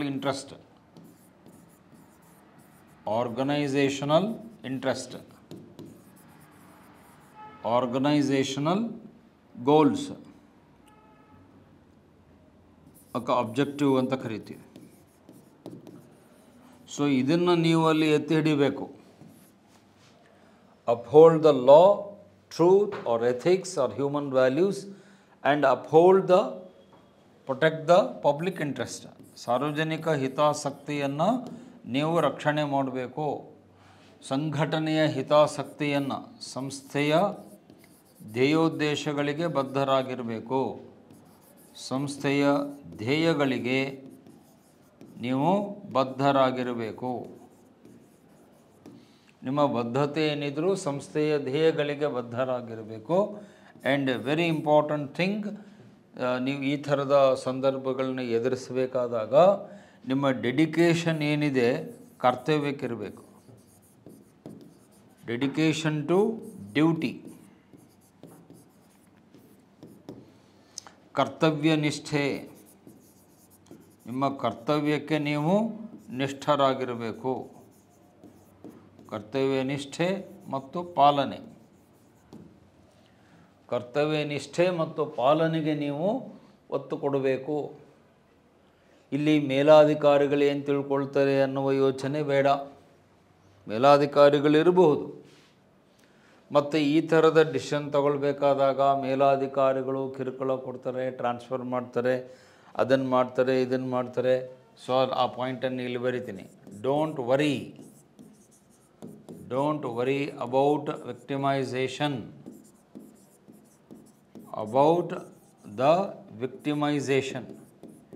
ನಾವು ಈ ಥರ ಮಾಡಿದರೆ ನಮಗೆ ವಿಕ್ಟಿಮೈಸೇಷನ್ ಮಾಡ್ತಾರೆ, ನಮ್ಮನ್ನು ಬಲಿಪಶು ಮಾಡ್ತಾರೆ, ಬಲಿಪಶು ಆಗುತ್ತೇವೆ ಎಂಬ ಯೋಚನೆ ಬೇಡ, ಎಂಬ ಚಿಂತೆ ಬೇಡ. ಬಲಿಪಶು ಆಗ್ತೇವೆ, ನಮ್ಮನ್ನು ಟಾರ್ಗೆಟ್ ಮಾಡ್ತಾರೆ, ವಿಕ್ಟಿಮೈಸೇಷನ್ ಅಂತಾರೆ, ಟಾರ್ಗೆಟ್ ಅಂತಾರೆ, ನಮ್ಮನ್ನು ಟಾರ್ಗೆಟ್ ಮಾಡ್ತಾರೆ ಎನ್ನುವ ಭಯ ಬೇಡ. ನೀವು ಧೈರ್ಯವಾಗಿ ಮಾಡಿ. ಯಾಕೆ? ನಿಮ್ಮ ಸತ್ಯನಿಷ್ಠೆ, ಸತ್ಯಸಂಧತೆಯನ್ನು ಸಂಸ್ಥೆ ಆನಂತರದಲ್ಲಿ ಗುರುತಿಸುತ್ತೆ. ಮತ್ತು ಇಲ್ಲಿ ನೀವು ಸ್ವಾರ್ಥದ ಹಿತಾಸಕ್ತಿಯಿಂದ ಒಂಥರ ನೀವು ಯೋಚನೆ ಮಾಡಿದರೆ ಸ್ವಾರ್ಥ ಬೇಡ. ಅಲ್ಲಿ ನಿಮ್ಮಲ್ಲಿ ಸ್ವಾರ್ಥ ಇದೆ ಅಂತ ಹೇಳಬೇಕಾಗುತ್ತೆ. ಸ್ವಾರ್ಥಹಿತ ಬದಿಗಿರಿಸಿ. ಸ್ವಾರ್ಥಹಿತಕ್ಕಾಗಿ ಕೆಲಸ ಮಾಡಬೇಡ್ರಿ. Don't work with the selfish interest. ನೀವು ಸೆಲ್ಫಿಶ್ ಇಂಟ್ರೆಸ್ಟ್ ಇಟ್ಕೊಂಡು ಕೆಲಸ ಮಾಡಿದರೆ ಅದರಿಂದ ಏನು ಪ್ರಯೋಜನ ಇಲ್ಲ. ನಿಮಗೆ ಲಾಭ ಆಗ್ಬೋದು, ಮೇಲಾಧಿಕಾರಿಗಳು ಹೇಳಿದಂತೆ ಕೇಳಿದರೆ ನಿಮಗೆ ಲಾಭ ಆಗ್ಬೋದು, ಪ್ರಮೋಷನ್ ಸಿಗ್ಬೋದು, ಇನ್ಕ್ರಿಮೆಂಟ್ ಸಿಗ್ಬೋದು, ಅವಾರ್ಡುಗಳು ಸಿಗ್ಬೋದು, ಪ್ರಶಸ್ತಿಗಳು ಸಿಗ್ಬೋದು, ಇತ್ಯಾದಿ. ಬಟ್ ಸಂಸ್ಥೆಯ ಹಿತಾಸಕ್ತಿ ಹಾಳಾಗುತ್ತೆ. ಮುಂದೆ ಯಾವತ್ತೋ ಒಂದು ದಿವಸ ತಪ್ಪು ಮಾಡಿದ್ದು ವಿಷಯ ಪ್ರಕಟ ಆಯಿತು, ಹೊರಗೆ ಬಂತು ಅಂದರೆ ಅದರ ಬಗ್ಗೆ ತನಿಖೆ ನಡೆಯುತ್ತೆ. ಅದರಲ್ಲಿ ನಿಮ್ಮ ಹೆಸರುಗಳು ಕೂಡ ಬರ್ತವೆ. ಯು ಆರ್ ಆಲ್ಸೋ ಕಾಟ್. ನೀವು ಅದರಲ್ಲಿ ಸಿಕ್ಕಿಬಿದ್ದೇ ಬೀಳ್ತಾರೆ. ಯಾಕಂದರೆ ಎನ್ಕ್ವೈರಿ ಮಾಡುವವರು ಕೇಳ್ತಾರೆ, ಅಲ್ರಿ ಈ ಘಟನೆ ನಡೆದಾಗ ನಿಮಗೆ ಈ ಬಗ್ಗೆ ಮಾಹಿತಿ ಗೊತ್ತು ಅಂತ ನಮಗೆ ತನಿಖೆಯಿಂದ ತಿಳಿದು ಬಂದಿದೆ, ನೀವು ಆಗಲೇ ಯಾಕೆ ಎಚ್ಚರಿಸಲಿಲ್ಲ? ನಿಮಗೆ ಗೊತ್ತೇ ಇಲ್ಲ ಅಂದರೆ ಸರಿ, ಯಾಕಂದರೆ ಪ್ರಶ್ನೆಯಲ್ಲಿ ಭಾಳ ಸ್ಪಷ್ಟವಾಗಿ ಹೇಳಿದ್ದಾನೆ, ಸಂಸ್ಥೆ ತಪ್ಪಾಗಿ ನಡೆದುಕೊಳ್ತಾ ಇದೆ ಎನ್ನುವುದು ನಿಮಗೆ ಆಲ್ರೆಡಿ ಗೊತ್ತಾಗಿದೆ. ಗೊತ್ತಿದ್ದು ನೀವು ಸುಮ್ಮನೆ ಇದ್ದರೆ ಅದಕ್ಕೆ ಜಾಣ ಮೌನ, ಜಾಣ ಕುರುಡು ಅಂತ ನಾನು ಆಲ್ರೆಡಿ ಹೇಳಿದೆ. ಸೊ ಈ ಜಾಣ ಕುರುಡಾಗಿರೋದು ಸರಿಯಲ್ಲ, ಅದು ಬುದ್ಧಿವಂತರ ನಿಷ್ಠಾವಂತರ ನಡವಳಿಕೆಯೂ ಅಲ್ಲ. ಜಾಣ ಕುರುಡು ಅನ್ನೋದು ನಿಷ್ಠಾವಂತರ ಜಾಣರ ನಡೆಯಲ್ಲ. ಜಾಣರು ಏನು ಮಾಡ್ತಾರೆ, ಸರಿ ಇದ್ದಿದ್ದನ್ನು ಸರಿ ಅಂತಾರೆ, ತಪ್ಪಿದ್ದುದನ್ನು ತಪ್ಪಂತಾರೆ. ದೂದ್ ಕಾ ದೂದ್ ಪಾನಿ ಕಾ ಪಾನಿ, ದೂದ್ ಕಾ ದೂದ್ ಪಾನಿ ಕಾ ಪಾನಿ. ಹಾಲಿಂದ ಪಾಲು ಹಾಲಿಗೆ, ನೀರಿನ ಪಾಲು ನೀರಿಗೆ. ನೀವು ಇಲ್ಲರಿ ಹಾಲು ನೀರು ಎರಡೂ ಒಂದು ರೀ, ಎರಡೂ ಮಿಕ್ಸ್ ಮಾಡ್ತೀವಿ ಅಂದರೆ no, that is nonsense. ಹಾಲು ಬೇರೆ, ನೀರು ಬೇರೆ. ನೀರು ನೀರೇ, ಹಾಲು ಹಾಲೇ. ನೀವು ಅವೆರಡನ್ನೂ ಕಲಬೆರಕೆ ಮಾಡಿ ಮಿಕ್ಸ್ ಮಾಡಿ ಕೊಡೋಂಗಿಲ್ಲ. ಕಲಬೆರಕೆ ಮಾಲನ್ನು ಸರ್ಪ್ರೈಸ್ ಮಾಡುವಂಗಿಲ್ಲ. ಶುದ್ಧವಾದ ಹಾಲೇ ಕೊಡ್ರಿ. ಹಾಗಾಗಿ ಇಲ್ಲಿ ಸ್ವಾರ್ಥದ ಪರವಾಗಿ ನೀವು ನಿಂತ್ಕೊಳ್ಬೇಡಿ. Don't bat for your selfish interest. ನಿಮಗೆ ಗೊತ್ತೇ ಇಲ್ಲ ಅಂದರೆ ಆ ಮಾತು ಬೇರೆ, ನಾನು ಒಪ್ಕೋತೀನಿ. ಇಲ್ಲರಿ ನಮಗೆ ಸಂಸ್ಥೆಯಲ್ಲಿ ಈ ಥರ ಆಗ್ತಾಯಿದೆ ಅನ್ನೋ ಮಾಹಿತಿಯೇ ಇರಲಿಲ್ಲ, ನಮಗೆ ಗೊತ್ತಿಲ್ಲದೇ ಇದೆಲ್ಲ ನಡೆದು ಹೋಗಿದೆ ಅಂದರೆ fine, I accept it. But here the issue is not like that. ಇಲ್ಲಿ ನಿಮಗೆ ಗೊತ್ತಿದೆ ಸಂಸ್ಥೆನೇ ತಪ್ಪು ಮಾಡ್ತಾ ಇದೆ ಅನ್ನೋದು ನಿಮ್ಮ ಗಮನಕ್ಕೆ ಸ್ಪಷ್ಟವಾಗಿ ಬಂದ ಮೇಲೂ ಕೂಡ ನೀವು ಮೌನ ವಹಿಸುವುದು ಒಳ್ಳೆಯದಲ್ಲ. ಅದು ನಿಮ್ಮ ದೌರ್ಬಲ್ಯವನ್ನು ತೋರಿಸುತ್ತೆ. ಇಟ್ ಶೋಸ್ ಯುವರ್ ವೀಕ್ನೆಸ್, ನಿಮ್ಮ ದೌರ್ಬಲ್ಯ. ನೀವು ಗೊತ್ತಿದ್ದು ಸುಮ್ಮನೆ ಇದ್ದರೆ ನೀವು ನಿಮ್ಮ ದೌರ್ಬಲ್ಯವನ್ನು ತೋರಿಸುತ್ತೆ, ಅಸಹಾಯಕತೆಯನ್ನು ತೋರಿಸುತ್ತೆ. ಇವೆಲ್ಲ ಬೇಡ. ನಿಮ್ಮ ದೌರ್ಬಲ್ಯ ಅಸಹಾಯಕತೆಗಳಿಗೆ ಆಸ್ಪದ ಕೊಡಬೇಡಿ. You must never display your weakness or inevitability or helplessness in such critical situations. ಇಂಥ ಸಂದರ್ಭಗಳಲ್ಲಿ ನೀವು ದೌರ್ಬಲ್ಯಕ್ಕೆ ಒಳಗಾಗಬೇಡ್ರಿ, ಅಸಹಾಯಕತೆಯನ್ನು ತೋರಿಸ್ಬೇಡ್ರಿ, ಕೈ ಚೆಲ್ಲಿ ಕೂತ್ಕೋಬೇಡ್ರಿ. ಅಯ್ಯೋ ಸರ್ ನಾವೇನು ಮಾಡೋದು, ನಾವೇನು ಸರ್ ಮಾಡೋಕ್ಕಾಗುತ್ತೆ, ಈ ಡೈಲಾಗ್ ಬೇಡ. What can I do, what can I do ಅಂತಾರೆ ಇಂಗ್ಲೀಷಲ್ಲಿ. ನಾನೇನು ಸರ್ ಮಾಡಲಿಕ್ಕಾಗುತ್ತೆ? ಅದಕ್ಕೆ ನಮ್ಮ ಉತ್ತರ, ನೀನು ಎಲ್ಲವನ್ನೂ ಮಾಡಲಿಕ್ಕಾಗುತ್ತೆ. You can do everything. ಯಾಕಂದ್ರೆ ನೀವು ನೌಕರಿ ಸೇರಬೇಕಾದಾಗ ಏನು ಹೇಳಿರ್ತೀರಿ, ನೆನ್ಪು ಮಾಡಿಕೊಡ್ರಿ. ನಿಮ್ಮ ಡಿಕ್ಲರೇಷನ್ ಸೈನ್ ಮಾಡಿರ್ತಾರಲ್ಲ, ಅದನ್ನ ನೆನ್ಪು ಮಾಡಿಕೊಡ್ರಿ. ಘೋಷಣಾ ಪತ್ರದಲ್ಲಿ ಏನು ಹೇಳಿರ್ತೀರಿ, ನಾನು ಸಂವಿಧಾನಬದ್ಧವಾಗಿ ಕಾನೂನುಬದ್ಧವಾಗಿ ಕೆಲಸ ಮಾಡುತ್ತೇನೆಂದು, ಸಾರ್ವಜನಿಕ ಹಿತಾಸಕ್ತಿಯನ್ನು ಕಾಪಾಡುತ್ತೇನೆಂದು, ಯಾವತ್ತೂ ಸಂಸ್ಥೆಯ ವಿರುದ್ಧ ನಡೆದುಕೊಳ್ಳುವುದೆಂದು ಈ ಮೂಲಕ ನಾನು ಘೋಷಿಸುತ್ತೇನೆ. ತಪ್ಪಿದಲ್ಲಿ ನನ್ನ ವಿರುದ್ಧ ಕ್ರಮಗಳನ್ನು ಕೈಗೊಳ್ಳಲು ನನ್ನ ಒಪ್ಪಿಗೆ ಇರುತ್ತದೆ. ನಿಮ್ಮ ವಿಶ್ವಾಸಿ ಅಂತ ಸೈನ್ ಮಾಡಿರ್ತಾರೋ ಇಲ್ಲೋ. ನೌಕರಿ ಸೇರೋ ಮುಂದೆ ಅದಕ್ಕೆ ಡಿಕ್ಲರೇಷನ್ ಅಂತಾರೆ. ಆ ಘೋಷಣಾ ಪತ್ರಕ್ಕೆ ಸಹಿ ಹಾಕಿರ್ತಿರಲ್ಲೋ. ಮತ್ತು ಬರೀ ಸಹಿ ಹಾಕೋದು ಅಷ್ಟೇ ಅಲ್ಲ, you must mean by your signature. ನೀವು ಸಿಗ್ನೇಚರ್ ಹಾಕಿದ ಮೇಲೆ ನಿಮ್ಮ ಸಹಿಗೆ ನೀವು ಬದ್ಧರಾಗಿರಬೇಕು. Don't sign for the sake of signature ಅಂತಾರೆ. ಸಹಿಗೋಸ್ಕರವಾಗಿ ಸಹಿ ಹಾಕುವುದಲ್ಲ, ಸಹಿ ಹಾಕಿದ ಮೇಲೆ ನಿಮ್ಮ ಸಹಿಗೆ ನೀವು ಬದ್ಧರಾಗಿರಬೇಕು. ನಿಮ್ಮ ಸಹಿಯ ಘನತೆ, ಗೌರವ, ಗಾಂಭೀರ್ಯವನ್ನು ಕಾಪಾಡಬೇಕು, ಎತ್ತಿ ಹಿಡಿಬೇಕು. ನಿಮ್ಮ ಸಹಿ ಅಂದರೆ ಅದು ನಿಮ್ಮ ವ್ಯಕ್ತಿತ್ವ. Your signature is your personality, your signature is your commitment, and you must stand by your commitment once you put in your signature in the declaration form. ಹಾಗಾಗಿ ದೌರ್ಬಲ್ಯ, ಅಸಹಾಯಕತೆ, ಸ್ವಾರ್ಥಕ್ಕೆ ಬಲಿಯಾಗದೇ ಮತ್ತು ಯಾವುದೇ ಒಂದು ಕ್ರಮಗಳು ಅವರು ಹಾಗೆ ಮಾಡ್ತಾರೆ, ಹೀಗೆ ಮಾಡ್ತಾರೆ, ನಮ್ಮನ್ನು ಟಾರ್ಗೆಟ್ ಮಾಡ್ತಾರೆ, ವಿಕ್ಟಿಮೈಸ್ ಮಾಡ್ತಾರೆ, ಏನೂ ಮಾಡಲಿಕ್ಕಾಗಲ್ಲ. ಅವ್ರು ಟಾರ್ಗೆಟ್ ಮಾಡಿದರೆ ಅವ್ರ ಮೇಲೆ ಕೇಸ್ ಮಾಡಿರಿ, ಅವಾಗ ಇನ್ನೂ ನಿಮಗೆ ಒಳ್ಳೆಯದೇ ಆಯಿತು. ಅವನು ತಪ್ಪು ಮಾಡಿದ್ದಾನ ಅನ್ನೋದನ್ನು ಒಪ್ಕೊಳ್ತಾನೆ ಅವನು. If the higher officer wants to target you, it means that they are indirectly admitting that something is wrong. ಮೇಲಾಧಿಕಾರಿಗಳು ನೌಕರರನ್ನು ಟಾರ್ಗೆಟ್ ಮಾಡ್ತಿದ್ದಾರೆ ಅಂದರೆ ಅದರ ಅರ್ಥ ಮೇಲಾಧಿಕಾರಿಗಳಿಂದ ತಪ್ಪಾಗಿದೆ, ಅವರೇನೋ ತಪ್ಪು ಮಾಡಿದ್ದಾರೆ ಅನ್ನೋದನ್ನು ಇಂಡೈರೆಕ್ಟ್ಲಿ ಒಪ್ಕೊಂಡಂಗೆ ಆಗುತ್ತೆ. It is indirect approval of the wrongs being done by the organisation. Otherwise why you are targeting those employees. ಎಲ್ಲ ನೌಕರನ್ನ ಬಿಟ್ಟು ಇವರನ್ನೇ ನೀವು ಟಾರ್ಗೆಟ್ ಮಾಡ್ತಿದ್ದೀರಿ ಅಂದರೆ these fellows they know the truth. ಅವರು ಸತ್ಯವನ್ನು ತಿಳ್ಕೊಂಡಿದ್ದಾರೆ, ಸತ್ಯಕ್ಕಾಗಿ ಹೋರಾಟ ಮಾಡ್ತಿದ್ದಾರೆ. ಅದಕ್ಕೆ ನೀವು ಅವರಿಗೆ ಟ್ರಾನ್ಸ್ಫರ್ ಮಾಡೋದು, ಕಿರುಕುಳ ಮಾಡೋದು, ನೋಟಿಸ್ ಕೊಡೋದು, ಮೆಮೊ ಕೊಡೋದು ಮಾಡ್ತಿದ್ದೀರಿ ಅನ್ನೋದು ಸಿದ್ಧವಾಗುತ್ತೆ. It's very clearly proved that you are targeting these people because they are fighting for truth, they are fighting for justice. ಆಮೇಲೆ ಉಳಿದವರು ಕೂಡ ನಿಮ್ಮ ಬೆಂಬಲಕ್ಕೇ ಬರ್ತಾರೆ. ಇಲ್ಲರಿ ಅವ್ರು ಮಾಡ್ತಿರೋ ಸರಿ ಇದೆ, ಬಟ್ ಕೆಲವು ಆಫೀಸರ್ಗಳು ಅವ್ರನ್ನ ಟಾರ್ಗೆಟ್ ಮಾಡ್ತಿದ್ದಾರೆ ಅಂತೇಳಿ ದಿನ ಕಳೆದಂತೆ ನಿಮ್ಮ ಬೆಂಬಲಕ್ಕೆ ಇತರ ನೌಕರರು ಕೂಡ ಬರ್ತಾರೆ. ಸತ್ಯ ಯಾವತ್ತು ಒಂಟಿಯಾಗಿಯೇ ಇರುತ್ತೆ. Truth is always alone. Truth is a lone warrior ಅಂತಾರೆ ಇಂಗ್ಲೀಷಲ್ಲಿ. ಸತ್ಯ ಯಾವತ್ತೂ ಏಕಾಂಗಿ ಹೋರಾಟಗಾರ. ಸುಳ್ಳಿನ ಹಿಂದೆ ದೊಡ್ಡ ಆರ್ಮಿ ಇರುತ್ತೆ. Lie has a huge army, but truth is alone single warrior ಅಂತಾರೆ, ಸೋಲ್ ವಾರಿಯರ್ ಅಂತ. ಸತ್ಯ ಯಾವತ್ತು ಏಕಾಂಗಿಯಾಗಿ ಫೈಟ್ ಮಾಡುತ್ತೆ ಹೊರತು ಅದರ ಹಿಂದೆ ದೊಡ್ಡ ಆರ್ಮಿ ಇರಲ್ಲ. ಸತ್ಯದ ಹಿಂದೆ ಸೈನ್ಯ ಇರಲ್ಲ, ಸುಳ್ಳಿನ ಹಿಂದೆ ಸೈನ್ಯ ಇರುತ್ತೆ. ಸೈನ್ಯ ಭಾಳಿದೆ ಅಂತ ಅರ್ಥ ಅಂದರೆ ಅವ್ರು ಸುಳ್ಳಿನ ಕಡೆಗಿದ್ದಾರೆ ಅಂತ ಅರ್ಥ. ಸತ್ಯ ಒಂದೇ ಸಿಂಗಲ್ ಹ್ಯಾಂಡೆಡ್ ಆಗಿ ಫೇಸ್ ಮಾಡುತ್ತೆ. ಅದನ್ನು ನೀವು ಕಲ್ತ್ಕೊಳ್ಬೇಕು ನೌಕರರಾಗಿ. ಸೊ ಹಾಗಾಗಿ ನಿಮ್ಮ ಉತ್ತರದಲ್ಲಿ 4 ಪಾಯಿಂಟ್ಸು ನಿಮ್ಮ ಮುಂದಿರುವ 3 ಆಯ್ಕೆಗಳನ್ನು ಎಕ್ಸ್ಪ್ಲೈನ್ ಮಾಡಿದರೆ ಇಂಥ ಯಾವುದೇ ಸಂದರ್ಭ ಬಂದರೂ ನೀವು ಸರಿಯಾದ ನಿಲುವನ್ನು ತೆಗೆದುಕೊಂಡಿದ್ದೀರಿ, ನಿರ್ಣಯವನ್ನು ತೆಗೆದುಕೊಂಡಿದ್ದೀರಿ ಅನ್ನೋದು ಗೊತ್ತಾಗುತ್ತೆ. ಮತ್ತು ಅದಕ್ಕೆ ಅಂತಿಮವಾದ ಉತ್ತರ ಏನು, ಇಂಥ ಘಟನೆಗಳು ಎಲ್ಲ ಕಾಲದಲ್ಲೂ ಎಲ್ಲ ಸಂಘಟನೆಗಳಲ್ಲೂ ಆಗ್ತಾ ಇರ್ತವೆ. ನೀವು ಪ್ರಾಮಾಣಿಕ ಧೈರ್ಯ ನೌಕರರು ಅನ್ನುವುದನ್ನು ಪ್ರೂವ್ ಮಾಡಬೇಕು. Prove that you are bold and honest loyal workers of the organisation and you always want to protect the organisation, not the selfish interest. ನೀವು ಸಂಘಟನೆಯ ಹಿತಕ್ಕಾಗಿ ಕೆಲಸ ಮಾಡ್ತೀರಿ ಅನ್ನುವುದನ್ನು ಪ್ರೂವ್ ಮಾಡಲಿಕ್ಕೆ ನನ್ನ ಪ್ರಕಾರ ಇದೊಂದು ಒಳ್ಳೆಯ ಅವಕಾಶ. It's a golden opportunity for you to prove your honesty, prove your commitment, prove your dedication, prove your dutifulness. ನಿಮ್ಮಲ್ಲಿ ಕರ್ತವ್ಯ ಪ್ರಜ್ಞೆ ಎಷ್ಟು ಚುರುಕಾಗಿದೆ ಅನ್ನುವುದನ್ನು ಪ್ರೂವ್ ಮಾಡಲಿಕ್ಕೆ, ಮತ್ತು ನೀವು ನಿಸ್ವಾರ್ಥರಾಗಿದ್ದೀರಿ, ಅಸಹಾಯಕರಲ್ಲ, ದುರ್ಬಲರಲ್ಲ ಎನ್ನುವುದನ್ನು ಸಾಬೀತುಪಡಿಸುವುದಕ್ಕೆ ಇಟ್ಸ್ ಅ ಗೋಲ್ಡನ್ ಅಪಾರ್ಚುನಿಟಿ. ನನ್ನ ಪ್ರಕಾರ ನಿಮಗೊಂದು ಒಳ್ಳೆಯದು ಸುವರ್ಣ ಅವಕಾಶ ಅಂತ ಹೇಳ್ತೀನಿ. ನಿಮ್ಮ ವ್ಯಕ್ತಿತ್ವವನ್ನು ತೋರಿಸಿಕೊಳ್ಳುವುದಕ್ಕೆ, ಸಾಬೀತು ಮಾಡಲಿಕ್ಕೆ, that you are upright and honest to the core ಅಂತ ಪ್ರೂವ್ ಮಾಡಲಿಕ್ಕೆ ಇಂತಹ ಸಂದರ್ಭಗಳು ನಿಮಗೆ ಒಂದು ಅವಕಾಶವನ್ನು ಕೊಡ್ತವೆ.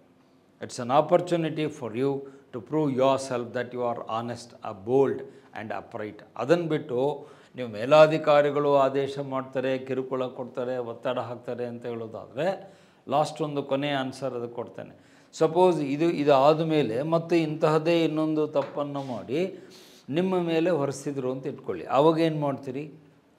ಮೇಲಾಧಿಕಾರಿಗಳೇ ತಪ್ಪು ಮಾಡಿ ನೀವು ಮಾಡಿದ್ದೀರಿ ಅಂತ ನಿಮ್ಮ ಮೇಲೆ ಆರೋಪ ಹಾಕಿದಾಗ ಆಗಲೂ ನೀವು ಇದೇ ನಿಲುವನ್ನು ತೋರಿಸ್ತೀರಾ? ಹೌದು ಬಿಡಿ ಸರ್ ಅವ್ರು ಹಾಕಿದ್ದಾರೆ, ಏನು ಮಾಡೋದು ಅಂತ ಹೇಳ್ತೀರಾ? ಹಾಗಾದರೂ ನೀವು ಬಾಯಿ ಬಿಡ್ತೀರಲ್ಲ. ಇಲ್ಲ ಸರ್ ನಾನು ಮಾಡಿಲ್ಲ, ಅವ್ರು ಮಾಡಿ ನನ್ನ ಮೇಲೆ ಹಾಕಿದ್ದಾರೆ, ನನಗೂ ಇದಕ್ಕೆ ಸಂಬಂಧ ಇಲ್ಲ ಅಂತ ನೀವು ವಾದ ಮಾಡ್ತಿರಲ್ಲ. ಅದನ್ನೇ ಈಗಲೂ ಮಾಡಿ ಅಂತ ನಾವು ಹೇಳೋದು. ಅನಂತರದಲ್ಲಿ ಮಾಡುವುದನ್ನು ಈಗಲೇ ಮಾಡಿ. ಅದನ್ನು ಬಸವಣ್ಣವರು ವಚನದಲ್ಲಿ ಹೇಳ್ತಾರೆ, ನಾಳೆ ಬಪ್ಪುದು ನಮಗೆ ಹಿಂದೆ ಬರಲಿ, ಹಿಂದೆ ಬಪ್ಪುದು ನಮಗೆ ಈಗಲೇ ಬರಲಿ, ಇದಕ್ಕಾರು ಅಂಜುವರು, ಇದಕ್ಕಾರು ಅಳಕುವರು, ಕೂಡಲ ಸಂಗಮ ದೇವ ಅಂತ ಹೇಳ್ತಾರೆ. ನೀವು ನಾಳೆ ನಾಡಿದ್ದ ಅಂತ ಮುಂದೆ ಹಾಕಬೇಡ್ರಿ. Do it now. Face the truth as it is now only. ಅಸತ್ಯ ಏನಿದೆ ಅದನ್ನು ಈಗಲೇ ಈ ಕ್ಷಣಕ್ಕೆ ಆ್ಯಸ್ ಇಟ್ ಈಸ್ ಯಥಾವತ್ತಾಗಿ ಎದುರಿಸುವ ಎದೆಗಾರಿಕೆ, ಧೈರ್ಯ, ಆ ನಿಷ್ಠೆ ನಿಮ್ಮಲ್ಲಿ ಇರಬೇಕು. ಅದನ್ನು ಬೆಳೆಸ್ಕೊಳ್ಬೇಕು. ಪ್ರತಿಯೊಬ್ಬ ನೌಕರರು ಈ ಗುಣವನ್ನು, ಸತ್ಯನಿಷ್ಠೆಯನ್ನು ಮತ್ತು ಧೈರ್ಯವನ್ನು ಬೆಳೆಸ್ಕೊಳ್ಬೇಕು ಅಂತ ಹೇಳಿ ನಿಮ್ಮ ಉತ್ತರವನ್ನು ಕನ್ಕ್ಲೂಡ್ ಮಾಡಬೇಕು. ಸೊ ಈ ಥರ ಎಕ್ಸ್ಪ್ಲನೇಷನನ್ನು ಕೊಟ್ಟರೆ, ನಾನಾಗಲೇ ನಿನ್ನೆ ಹೇಳಿದಾಗೆ ಅರ್ಧಕ್ಕಿಂತ ಹೆಚ್ಚು ಅಂಕಗಳು ನಿಮಗೆ ಗ್ಯಾರಂಟಿ ಬರುತ್ತೆ. 20 ಮಾರ್ಕ್ಸಿನ ಪ್ರಶ್ನೆ ಆದರೆ ನಿಮಗೆ ಕನಿಷ್ಠ 10+, 10ಕ್ಕಿಂತ ಹೆಚ್ಚು ಅಂಕಗಳು ಈ ಪ್ರಶ್ನೆಗೆ ಉತ್ತರ ರೂಪದಲ್ಲಿ ಸಿಗ್ತವೆ ಅಂತ. ಸೊ ಈಗ ನಾನು ಮುಂದಿನ ಪ್ರಶ್ನೆಗೆ ಹೋಗ್ತೀನಿ. Will go to the next page. ಅಲ್ಲಿ ಮುಂದಿನ ಪ್ರಶ್ನೆ ಇದೆ. ಒಂದು ನಿಮಿಷ. ಓಕೆ ನೆಕ್ಸ್ಟು ಭಾಳ ಹಿಂದೆ ಹೋಯಿತು ಅಂತ ಕಾಣುತ್ತೆ. ಒಂದು ನಿಮಿಷ ಇರಿ. ಪೇಜಸ್ ಭಾಳ ಹಿಂದೆ ಹೋಯಿತು ಅಂತ ಕಾಣುತ್ತೆ. ಇದಾದ ಮೇಲೆ ನೆಕ್ಸ್ಟ್ ಪ್ರಶ್ನೆ ಎಲ್ಲಿದೆ? ಈಗ ನೆಕ್ಸ್ಟ್ ಪೇಜಿಗೆ ಹೋಗೋಣ. ಅಲ್ಲಿ ಪ್ರಶ್ನೆ 4 ಅಂತ ಬರುತ್ತೆ. ಒಂದು ಸೆಕೆಂಡ್. ನೆಕ್ಸ್ಟ್ ಇನ್ನೂ ನೆಕ್ಸ್ಟಾ? ಒಂದು ನಿಮಿಷ. ಅದು ಪೇಜ್ ಈಗ ಬಂದಿದೆ. Question number 4. ಈಗ ಇದನ್ನು ಚರ್ಚೆಗೆ ತೆಗೆದುಕೊಳ್ಬೇಕು. ಕ್ವಶನ್ ನಂಬರ್ 4 ಏನು ಹೇಳುತ್ತೆ? ಮೌಲ್ಯಗಳನ್ನು ಬೆಳೆಸುವಲ್ಲಿ ಕುಟುಂಬ, ಸಮಾಜ, ಶಿಕ್ಷಣ ಸಂಸ್ಥೆಗಳ ಪಾತ್ರವನ್ನು ಚರ್ಚಿಸಿರಿ ಅಂತ ಹೇಳ್ತಾನೆ. ಸೊ ಫಸ್ಟು ಇಲ್ಲಿ ಆನ್ಸರ್ ಹೇಗೆ ಸ್ಟಾರ್ಟ್ ಮಾಡಬೇಕು ಅಂತಂದರೆ, ಆನ್ಸರ್ ರೈಟಿಂಗ್ ಹೇಗೆ ಸ್ಟಾರ್ಟ್ ಮಾಡಬೇಕು ಅಂದರೆ, ಪ್ಯಾರಾ 1ಅಲ್ಲಿ ಫಸ್ಟ್ ಪ್ಯಾರಾದಲ್ಲಿ ಡಿಫೈನ್ ವ್ಯಾಲ್ಯೂಸ್, ಮೌಲ್ಯಗಳು ಅಂದರೆ ಯಾವುದು ಅನ್ನೋದನ್ನು ಮೊದಲಲ್ಲಿ ಹೇಳಬೇಕು. ಮೌಲ್ಯಗಳ ಅರ್ಥ ಅದನ್ನು ವ್ಯಾಖ್ಯಾನ ಮಾಡಬೇಕು. ಮೌಲ್ಯಗಳ ಅರ್ಥ ಅಥವಾ ವ್ಯಾಖ್ಯಾನ ಮಾಡಬೇಕು.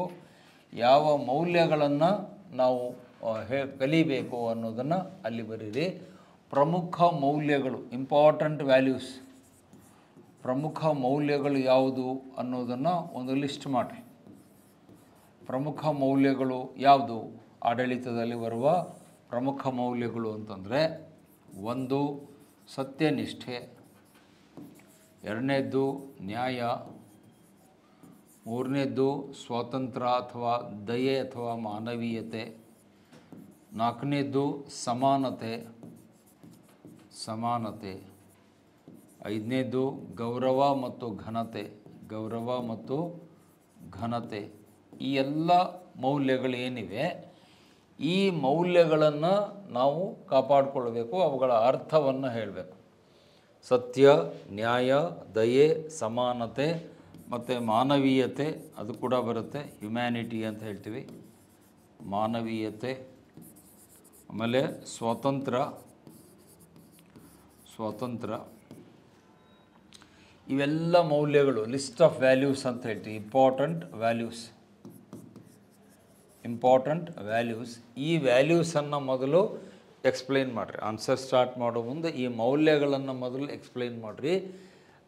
ಟ್ರೂತ್, ಜಸ್ಟಿಸ್, ಅದನ್ನ ಇಂಗ್ಲೀಷಲ್ಲಿ ಬರಿತೀನಿ. ಟ್ರೂತ್, ಜಸ್ಟಿಸ್, ಕಂಪ್ಯಾಷನ್, ದಯೆ ಅಂದರೆ ಕಂಪ್ಯಾಷನ್, ಸಮಾನತೆ, ಇಕ್ವಿಟಿ ಅಥವಾ ಇಕ್ವಾಲಿಟಿ ಅಂತ ಹೇಳ್ತೀವಿ. ಇಕ್ವಾಲಿಟಿ, ಡಿಗ್ನಿಟಿ, ಗೌರವ ಅಂದರೆ ಡಿಗ್ನಿಟಿ, ಮಾನವೀಯತೆ, ಹ್ಯುಮ್ಯಾನಿಟಿ, ಸ್ವಾತಂತ್ರ್ಯ, ಲಿಬರ್ಟಿ. ಸೊ ಈ ಮೌಲ್ಯಗಳನ್ನು ಮೊದಲು ನೀವು ಲಿಸ್ಟ್ ಮಾಡಿ ಫಸ್ಟ್ ಪ್ಯಾರಾದಲ್ಲಿ ಮೌಲ್ಯಗಳನ್ನು ಬರೆದು, ಮತ್ತು ಮೌಲ್ಯಗಳು ಯಾಕೆ ಬೇಕು ಅನ್ನೋದನ್ನು ಕೂಡ ಅಲ್ಲೇ 2ನೇ ಪ್ಯಾರಾದಲ್ಲಿ ಎಕ್ಸ್ಪ್ಲೈನ್ ಮಾಡಿ. ಪ್ಯಾರಾ 2ನಲ್ಲಿ ವೈ ವ್ಯಾಲ್ಯೂಸ್ ಆರ್ ರಿಕ್ವೈರ್ಡ್, ಮೌಲ್ಯಗಳ ಮಹತ್ವ ಏನು, ಅದರ ಅಗತ್ಯ ಏನು, ಆ ಮೌಲ್ಯಗಳು ನಮಗೆ ಯಾಕೆ ಬೇಕು ಅನ್ನೋದನ್ನು ನಾವು ಅಲ್ಲಿ ಹೇಳಬೇಕು. ಅಲ್ಲಿ ನೀವು ಆನ್ಸರ್ನಲ್ಲಿ ಏನು ಹೇಳಬೇಕು? Values will make our life as a human. Man without values become an animal. ನಾನು ನಿಮಗೆ ಪಾಠ ಮಾಡಬೇಕಾದಾಗ ಆ ಇಕ್ವೇಷನನ್ನು ಕೊಟ್ಟಿದ್ದೆ. Man minus values equals animal. ಈ ಒಂದು ಕೊಟೇಶನನ್ನು, ಸೂತ್ರವನ್ನು ಕೊಟ್ಟರೆ ಸಾಕು ನೀವು.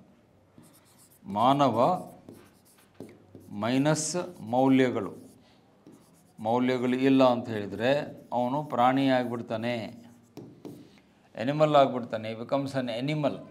ಹಂಗಾಗಬಾರ್ದು. ಮನುಷ್ಯನಾಗಿ ಉಳಿಬೇಕು ಅಂದರೆ ಅವನಲ್ಲಿ ಈ ಮೌಲ್ಯಗಳು ಇರಲೇಬೇಕಾಗುತ್ತೆ. Man minus values equals animal. You must not become animal, you must continue as a human being. So ನಾವು ಮನುಷ್ಯರಾಗಿ ಮುಂದುವರಿಬೇಕು ಅಂದರೆ ಮೌಲ್ಯಗಳು ನಮಗೆ ಬೇಕೇ ಬೇಕು. ಮೌಲ್ಯಗಳಿಲ್ಲದೇ ಬದುಕಲಿಕ್ಕಾಗಲ್ಲ. ಮೌಲ್ಯಗಳಿಂದಾಗಿಯೇ ಮನುಷ್ಯ ಪ್ರಾಣಿ ಲೋಕದಿಂದ ಡಿಫರೆಂಟ್ ಆಗಿದ್ದಾನೆ. Man is different from the animals because he is having the values. ನಾವು ಆ ಮೌಲ್ಯಗಳನ್ನು ಇಲ್ಲೇನು ಲಿಸ್ಟ್ ಮಾಡಿದ್ದೀನಿ, ಈ ಮೌಲ್ಯಗಳನ್ನು ಗಾಳಿಗೆ ತೂರಿಬಿಟ್ರೆ ಮನುಷ್ಯನಾಗಿ ಬದುಕಲ್ಲ, ಅವನು ಪ್ರಾಣಿ ಥರ ಬದುಕ್ತಾನೆ. ಅದಾಗಬಾರ್ದು ಅನ್ನೋದನ್ನು ಫಸ್ಟ್ ಪ್ಯಾರಾಗ್ರಾಫ್ಗಳಲ್ಲಿ ಎಕ್ಸ್ಪ್ಲೈನ್ ಮಾಡಿ ಮುಂದೆ ಏನು ಹೇಳ್ತಾನೆ? ಕುಟುಂಬ, ಸಮಾಜ, ಶಿಕ್ಷಣ ಸಂಸ್ಥೆಗಳ ಪಾತ್ರ. ಒಂದೊಂದಕ್ಕೆ ಒಂದೊಂದು ಪ್ಯಾರಾಗ್ರಾಫ್ ಮಾಡ್ತಾ ಬನ್ನಿ. ಈ ಮೌಲ್ಯಗಳನ್ನು ಉಳಿಸುವಲ್ಲಿ, ಮೌಲ್ಯಗಳ ಸಂವರ್ಧನೆಯಲ್ಲಿ ಅಥವಾ ರಕ್ಷಣೆಯಲ್ಲಿ, ಮೌಲ್ಯಗಳ ರಕ್ಷಣೆಯಲ್ಲಿ ಇವುಗಳ ಪಾತ್ರ ಏನು ಅನ್ನೋದನ್ನು ಒಂದೊಂದಾಗಿ ನೀವು ಎಕ್ಸ್ಪ್ಲೈನ್ ಮಾಡ್ತಾ ಬನ್ನಿ. Role of these things in upholding protecting the values. ಈ ಮೌಲ್ಯಗಳನ್ನು ಉಳಿಸುವಲ್ಲಿ ಇವುಗಳ ಪಾತ್ರ ಏನು ಅನ್ನೋದನ್ನು ನೀವು ಒಂದೊಂದಾಗಿ ಹೇಳ್ತಾ ಬರಬೇಕು. ಅಲ್ಲಿ ಒಂದೊಂದಕ್ಕೆ ಒಂದೊಂದು ಪ್ಯಾರಾ ಮಾಡ್ತಾ ಬನ್ನಿ. ಸೊ ಪ್ಯಾರಾ 3ರಲ್ಲಿ ರೋಲ್ ಆಫ್ ಫ್ಯಾಮಿಲಿ ಏನು ಅದನ್ನು ಫಸ್ಟ್ ಬರೀರಿ. ಕುಟುಂಬದ ಪಾತ್ರವನ್ನು ಫಸ್ಟ್ ಎಕ್ಸ್ಪ್ಲೈನ್ ಮಾಡಿ. ಆಮೇಲೆ ಪ್ಯಾರಾ 4ರಲ್ಲಿ ರೋಲ್ ಆಫ್ ಸೊಸೈಟಿ, ಸಮಾಜದ ಪಾತ್ರ ಏನು ಅದನ್ನು ಬರೀರಿ. ಸಮಾಜದ ಪಾತ್ರವನ್ನು ಎಕ್ಸ್ಪ್ಲೈನ್ ಮಾಡಿರಿ. ಆಮೇಲೆ ಪ್ಯಾರಾ 5ಲ್ಲಿ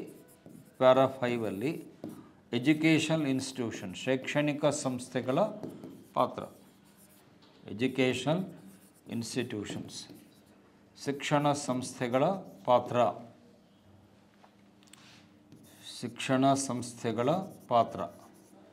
ಇಲ್ಲಿ ಶಿಕ್ಷಣ ಸಂಸ್ಥೆಗಳ ಪಾತ್ರ ಅಂತಂದರೆ ಶಿಕ್ಷಣ ಸಂಸ್ಥೆಗಳು ಯಾವುದು ಅನ್ನೋದನ್ನು ಅಲ್ಲಿ ನೀವು ಎಕ್ಸ್ಪ್ಲೈನ್ ಮಾಡಬೇಕು.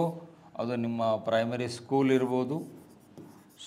ಇರ್ಬೋದು, ಕಾಲೇಜ್ ಇರ್ಬೋದು, ಯೂನಿವರ್ಸಿಟಿ ಇರ್ಬೋದು. ಹೌದಾ? ಇವು 3 ಶಿಕ್ಷಣ ಸಂಸ್ಥೆಗಳು ಅಂತ ಹೇಳ್ತೀವಿ. ಅವುಗಳ ಪಾತ್ರ ಏನು ಅನ್ನೋದನ್ನು ಬರೆದು ಲಾಸ್ಟ್ ಪ್ಯಾರಾದಲ್ಲಿ ಕನ್ಕ್ಲೂಷನ್, ಉಪಸಂಹಾರವನ್ನು ಕೊಡಬೇಕು. You have to conclude the answer summarising the things. So ಈಗ ಫಸ್ಟ್ ಕುಟುಂಬದ ಪಾತ್ರ ಏನು ಅಂತ ಎಕ್ಸ್ಪ್ಲೈನ್ ಮಾಡ್ತೀನಿ ನೀವೆಲ್ಲ ಆನ್ಸರ್ ಬರೆಯೋದಕ್ಕೆ.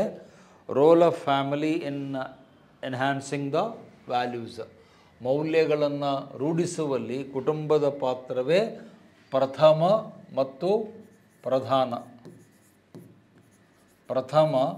ಮತ್ತು ನಿರ್ಣಾಯಕ ಅಂತ ಹೇಳ್ತೀವಿ. ಕುಟುಂಬದ ಪಾತ್ರ ಫಸ್ಟ್ ಆ್ಯಂಡ್ ಡಿಸೈಡಿವ್ ಅಂತ ಹೇಳ್ತೀವಿ. ಯಾಕಂದರೆ ಮನೆಯೇ ಮೊದಲ ಪಾಠಶಾಲೆ ಅಂತ ಹೇಳ್ತಾರೆ. ಮನೆಯೇ ಮೊದಲ ಪಾಠಶಾಲೆ, ತಾಯಿಯೇ ಮೊದಲ ಗುರು. ಆ ಕೊಟೇಶನನ್ನು ನೋಟ್ ಮಾಡ್ಕೊಳ್ಳಿ. ಮನೆಯೇ ಮೊದಲ ಪಾಠಶಾಲೆ, ಹೌದಾ? ಮತ್ತು ತಾಯಿಯೇ ಮೊದಲ ಗುರು.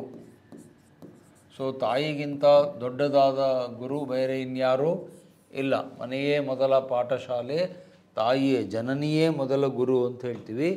ತಾಯಿ ಕಲಿಸ್ಕೊಡ್ತಕ್ಕಂಥ ಮೌಲ್ಯಗಳಿಂದ ಮಗು ಮುಂದೆ ಸಮಾಜಕ್ಕೆ ಆಸ್ತಿ ಆಗುವಂತಹ ಕೆಲಸವನ್ನು ಮಾಡುತ್ತೆ. Mother is the first teacher and best teacher ಅಂತ ಹೇಳ್ತೀವಿ. Mother is the first teacher and the best teacher. ಆಮೇಲೆ ಕುಟುಂಬದ ಇತರ ಸದಸ್ಯರು, ತಂದೆ ಇರ್ಬೋದು, ಅಕ್ಕ ತಂಗಿ ಇರ್ಬೋದು, ಅಣ್ಣ ತಂಗಿ ಇರಬಹುದು, ನಿಮ್ಮ ಮನೆಯಲ್ಲೇ ಅಜ್ಜ ಅಜ್ಜಿ ಇರ್ಬೋದು, ಹಿರಿಯರಿರ್ಬೋದು. ಅವರೆಲ್ಲರೂ ಮಕ್ಕಳಿಗೆ ಮೌಲ್ಯಗಳ ಪಾಠವನ್ನು ಕಲಿಸ್ಕೊಡ್ಬೇಕು. ಮಕ್ಕಳಿಗೆ ಮೌಲ್ಯದ ಪಾಠವನ್ನು ಕಲಿಸ್ಕೊಡ್ಬೇಕು. ಮೌಲ್ಯದ ಪಾಠವನ್ನು ನೀವು ಹೇಳ್ಕೊಡ್ಬೇಕು. ಮೌಲ್ಯಗಳನ್ನು ಬೆಳೆಸ್ಕೊಳ್ರಿ ಅನ್ನೋದನ್ನು ಮಕ್ಕಳಿಗೆ ಹೇಳ್ಕೊಡ್ಬೇಕು. ಮತ್ತು ಮಕ್ಕಳು ತಪ್ಪು ಮಾಡಿದಾಗ ಅದನ್ನು ತಿದ್ದಬೇಕು. ಮಗು ಗೊತ್ತಿಲ್ಲದೋ ತಪ್ಪು ಮಾಡ್ತಿರುತ್ತೆ. ಅದಕ್ಕೆ ಅದನ್ನು ಚೈಲ್ಡ್ ಅಂತ ಕರೆಯೋದು. ಚೈಲ್ಡಿಶ್ ಬಿಹೇವಿಯರ್ ಅಂತಾರೆ. ಸೊ ಚೈಲ್ಡಿಶ್ ಬಿಹೇವಿಯರ್ ಮಾಡಿದಾಗ ನೀವು ಆ ಮಗುವನ್ನು ತಿದ್ದಬೇಕು. ಮಗುವಿಗೆ ಸುಳ್ಳು ಹೇಳದಂತೆ, ಕಳ್ತನ ಮಾಡದಂತೆ, ತಪ್ಪು ಮಾಡದಂತೆ, ಇನ್ನೊಬ್ಬರ ಮನಸ್ಸನ್ನು ನೋಯಿಸದಂತೆ, ಇನ್ನೊಬ್ಬರಿಗೆ ಅವಮಾನ ಮಾಡದಂತೆ ಸದ್ಗುಣಗಳನ್ನು ಮಕ್ಕಳಿಗೆ ಕಲಿಸ್ಕೊಡ್ಬೇಕು. ಸದ್ಗುಣಗಳ ಪಾಠ ಆಗಬೇಕು. ಅವುಗಳನ್ನು ಕಲಿಕೆ ಮಾಡಲಿಕ್ಕೆ ಹೇಳಬೇಕು. ಆ ಬಗ್ಗೆ ತರಬೇತಿಯನ್ನು ಕೊಡಬೇಕು. ತಪ್ಪು ಮಾಡಿದರೆ ಶಿಕ್ಷೆ ಕೊಡಬೇಕು. ಗುಡ್ ಕ್ವಾಲಿಟೀಸನ್ನು, ಮೌಲ್ಯಗಳನ್ನು ಮಕ್ಕಳಿಗೆ ಕಲಿಸ್ಕೊಡ್ಬೇಕು. ಮಗು ಗೊತ್ತಿಲ್ಲದೋ ತಪ್ಪು ಮಾಡಿದರೆ ಅದನ್ನು ಕುಟುಂಬದ ಸದಸ್ಯರು ತಿದ್ದಿ ಸರಿಪಡಿಸಬೇಕು. ನೋಡಪ್ಪ ಇದು ಹೀಗಲ್ಲ. ಮಗು ಸುಳ್ಳು ಹೇಳಿದರೆ ನೀವು ಅದನ್ನು ಬೈದು ತಿದ್ದಬೇಕು. ನೀವು ಸುಳ್ಳು ಹೇಳಬೇಡ ಅಂತ ಹೇಳಬೇಕು. ನಮ್ಮಲ್ಲಿ ಭಾಳಷ್ಟು ಜನ ಏನು ಮಾಡ್ತೀವಿ, ಮಗು ಸುಳ್ಳು ಹೇಳಿದರೆ ಅದೇನೋ ದೊಡ್ಡ ಸಾಧನೆ ಮಾಡಿದೆ ಅಂದ್ಕೊಂಡು, ಪುಟ ತುಂಬ ಚೆನ್ನಾಗಿದೆ, ನೀನು ಇನ್ನೂ ದೊಡ್ಡ ಸುಳ್ಳು ಹೇಳು ಅಂದರೆ ಅವ್ನ ಮುಂದೆ ದೊಡ್ಡವನು ಆದಮೇಲೆ ದೊಡ್ಡ ಸುಳ್ಳು ಹೇಳ್ತಾನೆ. ಮೊದಲು 5 ರೂಪಾಯಿ 10 ರೂಪಾಯಿ ಕದೀತಾನೆ, ಆಮೇಲೆ 100 ರೂಪಾಯಿ ಕದೀತಾನೆ, 500 ರೂಪಾಯಿ ಕದೀತಾನೆ, ಆಮೇಲೆ ನಿಮ್ಮ ತಿಜೋರಿ ಬೀಗದ ಕೈಯನ್ನೇ ಒಡೆದು ದರೋಡೆ ಮಾಡಲಿಕ್ಕೆ ರೆಡಿ ಆಗ್ತಾನೆ. ದರೋಡೆಕಾರ ಹುಟ್ಟುವುದು ಮನೆಯಲ್ಲಿ, ಸುಳ್ಳುಗಾರರು ಹುಟ್ಟುವುದು ಮನೆಯಲ್ಲಿ, ಮೋಸ ವಂಚನೆ ಮಾಡುವವರು ದೇಶದ್ರೋಹಿಗಳು ಹುಟ್ಟುವುದು ಮನೆಯಲ್ಲಿ. ಸೊ ಮನೆಯೇ ಮೊದಲ ಪಾಠಶಾಲೆ. The role of the family is very very crucial and decisive. ಆ ಹಳ್ಳಿ ಕಡೆ ಒಂದು ಗಾದೆ ಮಾತು ಹೇಳ್ತಾರೆ, ತಾಯಿಯಂತೆ ಮಗಳು ನೂಲಿನಂತೆ ಸೀರೆ. ತಾಯಿಯಂತೆ ಮಗಳು ನೂಲಿನಂತೆ ಸೀರೆ ಅಂತ ಹೇಳ್ತಾರೆ. ನೀವು ಹೆಂಗಿರ್ತೀರೋ ನಿಮ್ಮ ಮಕ್ಕಳು ಹಾಗಿರ್ತಾರೆ. ನೀವು ಒಳ್ಳೆಯವರಾಗಿದ್ದರೆ, ಕುಟುಂಬದ ವಾತಾವರಣ ಸರಿ ಇದ್ದರೆ ಮಕ್ಕಳು ಸರಿಯಾದ ದಾರಿಯಲ್ಲಿ ಬೆಳೀತವೆ. ಮಕ್ಕಳು ಹಾದಿ ತಪ್ಪಿದ್ದಾರೆ ಅಂದರೆ ಅದರ ಅರ್ಥ ಏನು? ಕುಟುಂಬ ಹಾದಿ ತಪ್ಪಿದೆ. ಕುಟುಂಬದಲ್ಲಿ ಒಳ್ಳೆಯ ವಾತಾವರಣ ಇಲ್ಲ, ಮೌಲಿಕ ವಾತಾವರಣ ಇಲ್ಲ. ಕುಟುಂಬದಲ್ಲೇ ಸುಳ್ಳು, ಮೋಸ, ವಂಚನೆ, ದೌರ್ಜನ್ಯ, ತಾರತಮ್ಯ ಇತ್ಯಾದಿಗಳಿದ್ದರೆ ಆ ಮಗು ಹೇಗೆ ಬೆಳೆಯೋದಕ್ಕೆ ಸಾಧ್ಯ? ಮಗು ಅಂದರೆ ಅದು ಬೀಜ ಇದ್ದಂಗೆ. ಮಕ್ಕಳು ಅಂದರೆ ಚಿಲ್ಡ್ರನ್ ಆರ್ ಲೈಕ್ ಸೀಡ್ಸ್. ಆ ಸೀಡ್ಸನ್ನು ನೀವು ಯಾವ ನೆಲದಲ್ಲಿ ಬಿತ್ತುತ್ತೀರೋ ಅದು ಹಾಗೆ ಬೆಳೆಯುತ್ತೆ. ಫಲವತ್ತಾದ ನೆಲದಲ್ಲಿ ಬಿತ್ತಿದಾಗ ಆ ಬೀಜ ಒಳ್ಳೆಯ ಫಲವನ್ನು ಕೊಡುತ್ತೆ. ನೀವು ಬಂಜರ ಭೂಮಿಯಲ್ಲಿ, ಬರಡು ಭೂಮಿಯಲ್ಲಿ, ನಿಸ್ಸಾರವಾದ ಭೂಮಿಯಲ್ಲಿ, ಮಣ್ಣಿನಲ್ಲಿ ಬಿತ್ತಿದರೆ ಬೀಜ ಬರಲ್ಲ. ಸೊ ಕುಟುಂಬದ ಪಾತ್ರವೇ ಪ್ರಧಾನ. ಅದಾದ ಮೇಲೆ ಸೆಕೆಂಡ್ ರೋನಲ್ಲಿ ಬರುವುದು ಸಮಾಜದ ಪಾತ್ರ, ಅಂದರೆ ಸಂಘ ಸಂಸ್ಥೆಗಳು. ಇಲ್ಲಿ ಸಮಾಜ ಅಂದರೆ ಏನು ಬರ್ತವೆ? ಸಂಘ ಸಂಸ್ಥೆಗಳು ಬರ್ತವೆ, NGOಗಳು ಬರ್ತವೆ, ವಾಲಂಟರಿ ಅಸೋಸಿಯೇಷನ್ಸ್ಗಳು ಬರ್ತವೆ, ಸ್ವಯಂ ಸೇವಾ ಸಂಸ್ಥೆಗಳು, ಸಂಘಟನೆಗಳು ಇಲ್ಲಿ ಬರ್ತವೆ. NGO ಅಂತ ಅವನ್ನು ಕರೀತಾರೆ, NGOs. ಇಲ್ಲಿ ಎಸ್ ಅಂತ ಬರ್ಕೊಳ್ಳಿ, NGOs ಅಂತ ಹೇಳ್ತೀವಿ. ಸೊ NGOಗಳು, ವಾಲಂಟರಿ ಅಸೋಸಿಯೇಷನ್ಸ್ಗಳು, ಸಂಘ ಸಂಸ್ಥೆಗಳು ಪಾತ್ರ ಇರುತ್ತೆ. ನಿಮ್ಮ ಸಮುದಾಯದ ಪಾತ್ರ ಬರುತ್ತೆ, ನಿಮ್ಮ ಧರ್ಮದ ಸಂಘಟನೆಗಳು, ಜಾತಿವಾರು ಸಂಘಟನೆಗಳು. ಈ ಸಂಘ ಸಂಸ್ಥೆಗಳು ಯಾವೇ ಇರ್ಬೋದು, ಧಾರ್ಮಿಕ ಸಂಘಟನೆಗಳಿರ್ಬೋದು, ಜಾತಿ ಸಂಘಟನೆಗಳಿರ್ಬೋದು, ಭಾಷಾ ಸಂಘಟನೆಗಳಿರ್ಬೋದು, ಸಾಂಸ್ಕೃತಿಕ ಸಂಘಟನೆಗಳಿರ್ಬೋದು. ಇವುಗಳ ಪಾತ್ರ ಕೂಡ ಅಧಿಕವಾಗಿರುತ್ತೆ. Because they put influence. ಇವು ಎಲ್ಲವೂ ಕೂಡ ವ್ಯಕ್ತಿಯ ವರ್ತನೆಯ ಮೇಲೆ ಪ್ರಭಾವವನ್ನು ಬೀರ್ತವೆ. ವ್ಯಕ್ತಿಯ ನಡವಳಿಕೆಯ ಮೇಲೆ ಪ್ರಭಾವ ಬೀರ್ತವೆ. They make influence on the behaviour and character of the people. So ಸಮಾಜ ಹೇಗೋ ವ್ಯಕ್ತಿ ಹಾಗೆ. ಸಮಾಜವೇ ಕೆಟ್ಟು ಹೋದರೆ ವ್ಯಕ್ತಿಗಳು ಕೆಟ್ಟು ಹೋಗ್ತಾರೆ. When the society is bad and evil, the individual will also become evil. ನೀವು ಒಳ್ಳೆಯ ಸಮಾಜದಿಂದ ಕೆಟ್ಟವರನ್ನು ತರೋಕ್ಕಾಗಲ್ಲ, ಕೆಟ್ಟ ಸಮಾಜದಿಂದ ಒಳ್ಳೆಯ ವ್ಯಕ್ತಿಗಳು ಬರಲ್ಲ. You can't expect good people from bad society. Good people from the bad society. ಕೆಟ್ಟು ಹೋದ, ಕೊಳೆತು ಹೋದ ಸಮಾಜದಿಂದ ಒಳ್ಳೆಯ ವ್ಯಕ್ತಿಗಳು ಹೇಗ್ರಿ ಬರ್ತಾರೆ? ಅದನ್ನು ಬಸವಣ್ಣವರು ವಚನದಲ್ಲಿ ಭಾಳ ಚೆನ್ನಾಗಿ ಹೇಳ್ತಾರೆ. ಬೇವಿನ ಬೀಜವ ಬಿತ್ತಿ ಬೆಲ್ಲದ ಕಟ್ಟೆಯ ಕಟ್ಟಿ ಹಾಲೆನೆರೆದರೆ ಸಿಹಿಯಾಗಬಲ್ಲದೆ ಕೂಡಲ ಸಂಗಮ ದೇವ. ನೀವು ಹಾಕ್ತಾ ಇರೋದೇ ಬೇವಿನ ಬೀಜ, ಮತ್ತು ಮುಂದೆ ಎಲ್ಲ ಒಳ್ಳೆಯದು ಕಟ್ ಮಾಡಿ ಬರಬೇಕು ಅಂದರೆ ಎಲ್ಲಿಂದ ಬರುತ್ತೆ? ಬರೋದಿಲ್ಲ. So good things will come from good environment. As the society so the person. ಸಮಾಜ ಹೇಗೋ ವ್ಯಕ್ತಿಗಳು ಹಾಗೆ. ಸುಸಂಸ್ಕೃತವಾದ ಒಳ್ಳೆಯ ಸಮಾಜ ಇದ್ದರೆ, ನೈತಿಕತೆಯನ್ನು ಮೈಗೂಡಿಸಿಕೊಂಡಂಥ ಸಮಾಜ ಇದ್ದರೆ, ಆ ಸಮಾಜದಿಂದ ಉತ್ತಮ ವ್ಯಕ್ತಿಗಳು ಹೊರಹೊಮ್ಮುತ್ತಾರೆ. So individual is a reflection of the society. ವ್ಯಕ್ತಿ ಸಮಾಜದ ಪ್ರತಿಬಿಂಬ. ಸಮಾಜ ಹೇಗೋ ವ್ಯಕ್ತಿ ಹಾಗೆ. ಸಮಾಜ ಒಳ್ಳೆಯದಾಗಿದ್ದರೆ, ಶೀಲವಂತವಾಗಿದ್ದರೆ, ಗುಣವಂತವಾಗಿದ್ದರೆ, ಸದ್ಗುಣದ ಆಗರಾಗಿದ್ದರೆ ಅಂತಹ ಸಮಾಜದಿಂದ ಒಳ್ಳೆಯ ವ್ಯಕ್ತಿಗಳು ಬರ್ತಾರೆ. ಹಿಂದೆ ರಾಮಾಯಣ ಮಹಾಭಾರತ ಕಾಲದಲ್ಲಿ ರಾಮನಂಥವರು, ಭರತನಂಥವರು, ಲಕ್ಷ್ಮಣನಂಥವರು ಬಂದರು. ಅದೇ ಸಮಾಜ ಕೆಟ್ಟು ಹೋಗಿದ್ದರೆ ರಾವಣನಂಥವರು ಬರ್ತಾರೆ. ಹಿಂದೆ ನಿಮ್ಮ ಕುರುಕ್ಷೇತ್ರ ಮಹಾಭಾರತ ಕಾಲದಲ್ಲಿ ಸಮಾಜ ಒಳ್ಳೆಯದಾಗಿದ್ದರೆ ಪಾಂಡವರಂಥವ್ರು ಬರ್ತಾರೆ. ಸಮಾಜವೇ ಕೆಟ್ಟವರಾಗಿದ್ದರೆ ಕೌರವರಂಥವರು ಅಲ್ಲಿ ಅಸ್ತಿತ್ವಕ್ಕೆ ಬರ್ತಾರೆ. So as the society, so the individuals. So ಸಮಾಜದ ಪಾತ್ರ ಅಂದರೆ ಅಲ್ಲಿ ಸಂಘ ಸಂಸ್ಥೆಗಳು, ಧಾರ್ಮಿಕ ಸಂಸ್ಥೆಗಳು, ಮಠಮಾನ್ಯಗಳು, ಜಾತಿ ಆಧಾರಿತ ಸಂಸ್ಥೆಗಳು, ಭಾಷಾ ಆಧಾರಿತ ಸಂಸ್ಥೆಗಳು, ಸಾಂಸ್ಕೃತಿಕ ಸಂಸ್ಥೆಗಳು, ಸಮುದಾಯವಾರು ಸಂಸ್ಥೆಗಳು, ಇವೆಲ್ಲವೂ ವ್ಯಕ್ತಿಯ ನಡವಳಿಕೆ ಮೇಲೆ ಪ್ರಭಾವ ಬೀರಿ ಅವನಲ್ಲಿ ಮೌಲ್ಯಗಳನ್ನು ಕಾಪಾಡುವಲ್ಲಿ ಮಹತ್ತರ ಪಾತ್ರವನ್ನು ವಹಿಸ್ತವೆ. ಅದನ್ನು ಎಕ್ಸಾಂಪಲ್ ಕೊಟ್ಟು ವಿವರಿಸಬೇಕು. ದೆನ್ ಲಾಸ್ಟಲ್ಲಿ ಬರೋದು ಎಜುಕೇಷನಲ್ ಇನ್ಸ್ಟಿಟ್ಯೂಷನ್. ಶಿಕ್ಷಣ ಮೌಲ್ಯವರ್ಧಕ ಅಂತ ಹೇಳ್ತೀವಿ. Education is called the protector of values, the promoter of values. ಮೌಲ್ಯಗಳನ್ನು ಸಂರಕ್ಷಣೆ ಮಾಡುವುದೇ ಶಿಕ್ಷಣ ಸಂಸ್ಥೆಗಳು.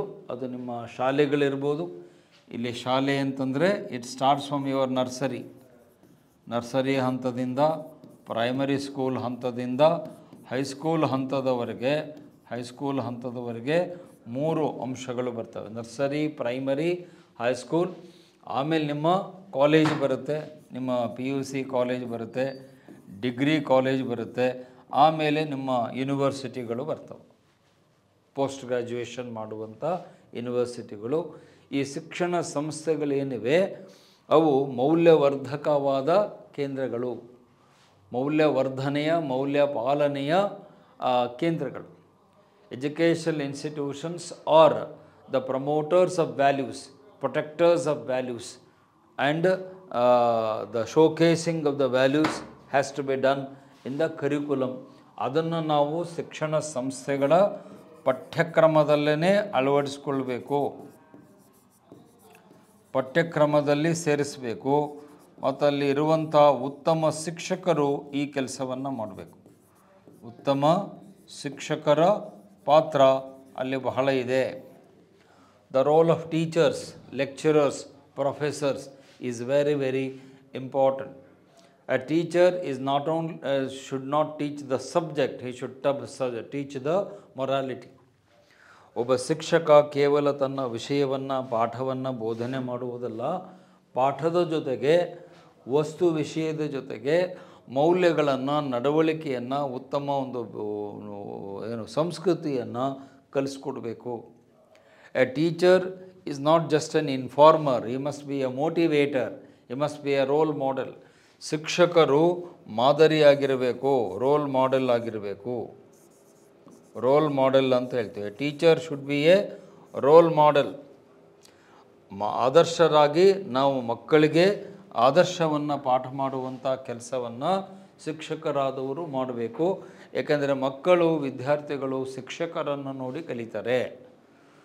As the teacher so the students. ಶಿಕ್ಷಕ ಹೇಗೋ ವಿದ್ಯಾರ್ಥಿಗಳು ಹಾಗೆ. ಶಿಕ್ಷಕರೇ ಧೂಮಪಾನ ಮಾಡುವುದು, ಬಾರಿಗೆ ಹೋಗೋದು, ಜೂಜಾಟ ಆಡೋದು, ಕಾರ್ಡ್ಸ್ ಆಡೋದು, ಇಸ್ಪೀಟ್ ಆಡೋದು ಇತ್ಯಾದಿಗಳನ್ನು, ಗುಟ್ಕಾ ಹಾಕ್ಕೊಳ್ಳೋದು, ದುರ್ನಡತೆಯನ್ನು ತೋರಿಸಿದರೆ ಮತ್ತು ವಿದ್ಯಾರ್ಥಿಗಳು ನಿಮ್ಮನ್ನು ಫಾಲೋ ಮಾಡ್ತಾರೆ. ಟೀಚರೇ ಸಿಗರೇಟ್ ಸೇದಿ ಇದನ್ನು ಗುಟ್ಕಾ ಹಾಕ್ಕೊಂಡು ಕ್ಲಾಸ್ ರೂಮಿಗೆ ಬಂದು ವಿದ್ಯಾರ್ಥಿಗಳಿಗೆ ಡೋಂಟ್ ಸ್ಮೋಕ್, ಗುಟ್ಕಾ ಹಾಕೋಬೇಡಿ ಅಂತ ಹೇಳಿದರೆ ಮಕ್ಕಳು ಹೇಗ್ರಿ ಕೇಳ್ತಾರೆ? ಯಾವನೋ ಒಬ್ಬ ವಿದ್ಯಾರ್ಥಿ ಧೈರ್ಯವಾಗಿ ಹೇಳೇ ಬಿಡ್ತಾನೆ, ಸರ್ ನೀವು ಹಾಕ್ಕೊಂಡಿದ್ದೀರಲ್ಲ ಸರ್ ಗುಟ್ಕಾನ, ನಿಮ್ಮ ಬಾಯಲ್ಲೇ ಹೊಗೆ ಬರ್ತಾ ಇದೆ ಅಂತಂದರೆ ನಿಮ್ಮ ಮರ್ಯಾದೆ ಏನು ಉಳಿತು? So teaching is not just A profession. ನೀವು ಬೇರೆ ಕೆಲಸದ ಥರ ಶಿಕ್ಷಕ ವೃತ್ತಿಯನ್ನು ತೆಗೆದುಕೊಳ್ಬೇಡಿ. ಅಬ್ದುಲ್ ಕಲಾಂ ಅವರು ಯಾವಾಗಲೂ ಹೇಳ್ತಾಯಿದ್ರು, teacher is A nation builder. ಶಿಕ್ಷಕ ಅಂದರೆ ಅವನು ರಾಷ್ಟ್ರ ನಿರ್ಮಾಪಕ.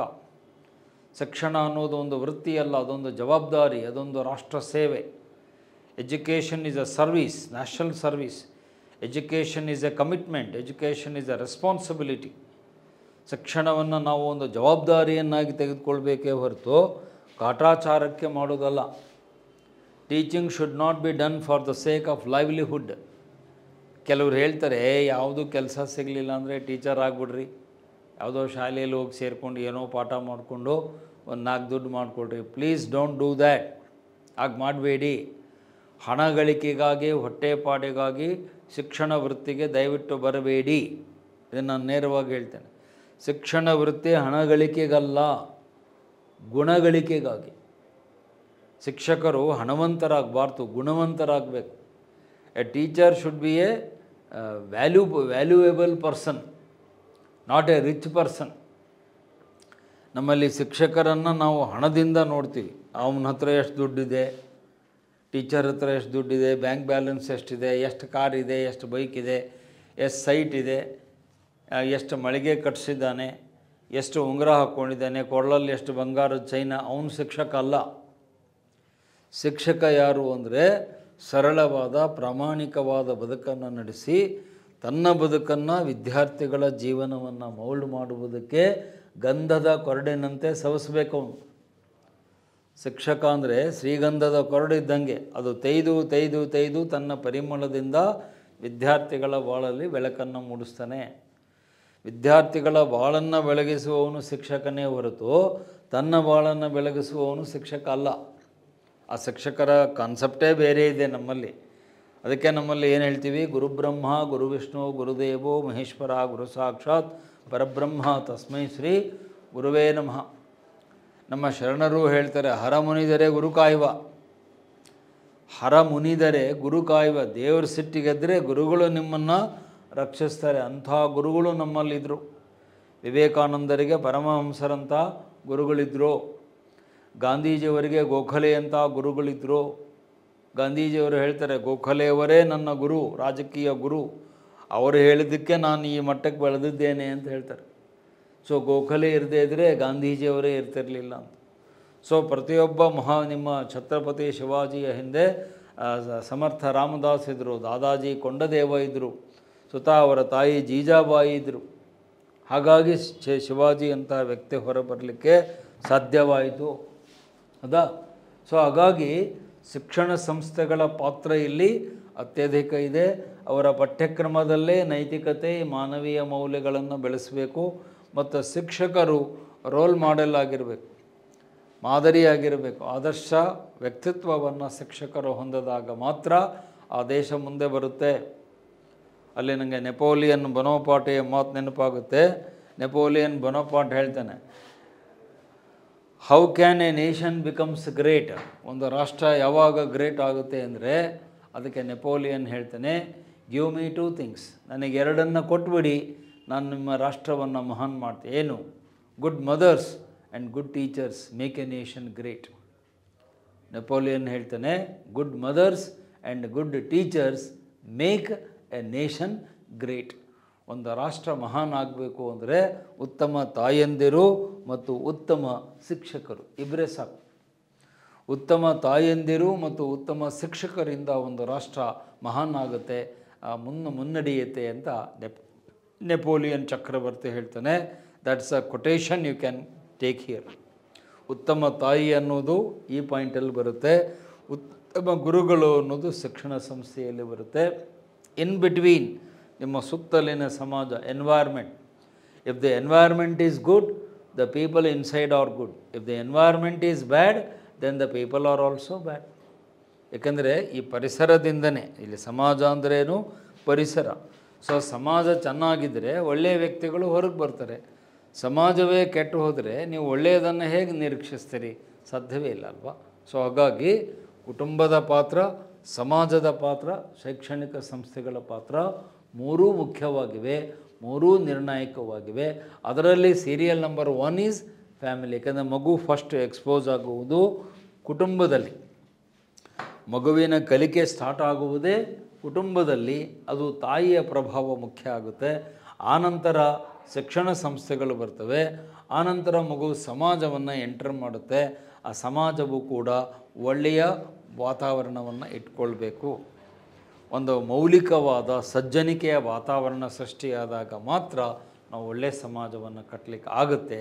ಹಾಗಾಗಿ ಮೌಲ್ಯಗಳು ಅಂದ್ರೇನು ಫಸ್ಟ್ ಎಕ್ಸ್ಪ್ಲೇನ್ ಮಾಡಿರಿ, ಮೌಲ್ಯಗಳ ಮಹತ್ವ ಏನು ಅನ್ನುವುದನ್ನು ಎಕ್ಸ್ಪ್ಲೇನ್ ಮಾಡಿರಿ. ಆನಂತರ 3 ಬೇರೆ ಪ್ಯಾರಾಗ್ರಾಫ್ಗಳಲ್ಲಿ ಕುಟುಂಬದ ಪಾತ್ರ, ಸಮಾಜದ ಪಾತ್ರ, ಶೈಕ್ಷಣಿಕ ಸಂಸ್ಥೆಗಳ ಪಾತ್ರವನ್ನು ಬರೆದು ಒಂದೆರಡು ಒಳ್ಳೆಯ ಕೊಟೇಶನ್ಗಳನ್ನು ನಾನು ಹೇಳಿದೆ. ಆ ಕೊಟೇಶನನ್ನು ಕೋಟ್ ಮಾಡಿ ನಿಮ್ಮ ಉತ್ತರವನ್ನು ಕನ್ಕ್ಲೂಡ್ ಮಾಡಿ. ಇವು ಮೂರೂ ಸೇರಿದಾಗ ಮಾತ್ರ ಒಂಥರ ತ್ರಿವೇಣಿ ಸಂಗಮ. ಅಲ್ಲಿ ಒಂದು ಡಯಾಗ್ರಾಮ್ ಹಾಕಿ ಚರ್ಚೆಯನ್ನು ಮುಗಿಸ್ತೇನೆ. ತ್ರಿವೇಣಿ ಸಂಗಮ ಅಂತ ನಾವು ಕರಿತೇವೆ. ಇಲ್ಲಿ ಈ ಥರ ಡಯಾಗ್ರಾಮ್ ಹಾಕ್ಕೊಳ್ಳಿ. ಇಲ್ಲಿ ವ್ಯಕ್ತಿ ಇದ್ದಾನೆ, ಇಲ್ಲಿ ಫಸ್ಟು ಫ್ಯಾಮಿಲಿ ಅಂತ ಬರ್ಕೊಳ್ಳಿ. ಫಸ್ಟ್ ಬರೋದು ಫ್ಯಾಮಿಲಿ, ಆನಂತರ ಎಜುಕೇಷನಲ್ ಇನ್ಸ್ಟಿಟ್ಯೂಷನ್ಸ್, ಮೇಲ್ಗಡೆ ಬರೋದು ಸೊಸೈಟಿ. ಸೊ ಇವು ಮೂರು ಕೂಡ 1, 2, 3 ಇಲ್ಲಿ ವ್ಯಕ್ತಿಯ ಮೇಲೆ ಇವೆಲ್ಲವೂ ಕೂಡ ಪ್ರಭಾವವನ್ನು ಬೀರ್ತವೆ. ಸೊ ಅದನ್ನು ತ್ರಿವೇಣಿ ಸಂಗಮ ಅಂತ ಹೇಳ್ತೀವಿ. ಇವು ಮೂರೂ ಸೇರಿದಾಗ ತ್ರಿವೇಣಿ ಸಂಗಮ ಅಂತ ಹೇಳ್ತೀವಿ. So family, educational institutions and society ಇವು ಮೂರೂ ಸೇರಿದಾಗ ಮಾತ್ರ ವ್ಯಕ್ತಿಯಲ್ಲಿ ಮೌಲ್ಯವರ್ಧನೆ ಆಗುತ್ತೆ, ಮೌಲ್ಯಗಳ ಅಳವಡಿಕೆ ಆಗುತ್ತೆ. ವ್ಯಕ್ತಿಯನ್ನು ಸುಸಂಸ್ಕೃತನನ್ನಾಗಿ ಮಾಡಲಿಕ್ಕೆ ಈ ತ್ರಿವೇಣಿ ಸಂಗಮ ಪಾತ್ರ ವಹಿಸುತ್ತೆ ಅಂತ ಹೇಳಿ ನಿಮ್ಮ ಉತ್ತರವನ್ನು ಕನ್ಕ್ಲೂಡ್ ಮಾಡಬೇಕು. ಸೊ ಆ ಪ್ರಶ್ನೆಗೆ ಇಷ್ಟು ವಿವರಣೆಯನ್ನು ನೀವು ಪ್ಯಾರಾಗ್ರಾಫ್ಗಳಲ್ಲಿ ಮಾಡಿ ಬರೆದ್ರೆ ಅದೊಂದು ಉತ್ತಮ ಉತ್ತರ ಆಗುತ್ತೆ. ಆ್ಯಸ್ ಐ ಟೋಲ್ಡ್ ಯು, ಇಷ್ಟೇ ಪಾಯಿಂಟ್ಸನ್ನು ನೀಟಾಗಿ ಬರೆದ್ರೆ I can assure you 10+ marks. ಇದು 20 ಮಾರ್ಕ್ಸಿನ ಪ್ರಶ್ನೆ. ಕನಿಷ್ಠ ಅಂದರೂ ನಿಮಗೆ 10ರಿಂದ 12 ಅಂಕಗಳು ನಿಮಗೆ ಬರುತ್ತೆ. ಇಷ್ಟೇ ಪಾಯಿಂಟ್ಸನ್ನು ನಾನು ಹೇಳಿದ ರೀತಿಯಲ್ಲಿ ನೀಟಾಗಿ ಬರೆದ್ರೆ ಸಾಕಾಗುತ್ತೆ ಅಂತ ಹೇಳ್ತಾ ಇವತ್ತಿನ ಈ 2 ಪ್ರಶ್ನೆಗಳ ಚರ್ಚೆಯನ್ನು ಮುಗಿಸ್ತೇನೆ. ನಾಳೆ ಕ್ವಶ್ಚನ್ ನಂಬರ್ 5 and 6 ನಾಳೆ 5 ಮತ್ತು 6ನೇ ಪ್ರಶ್ನೆಯನ್ನು ನಾಳೆ ಬಿಡಿಸ್ತೇನೆ. Thank you.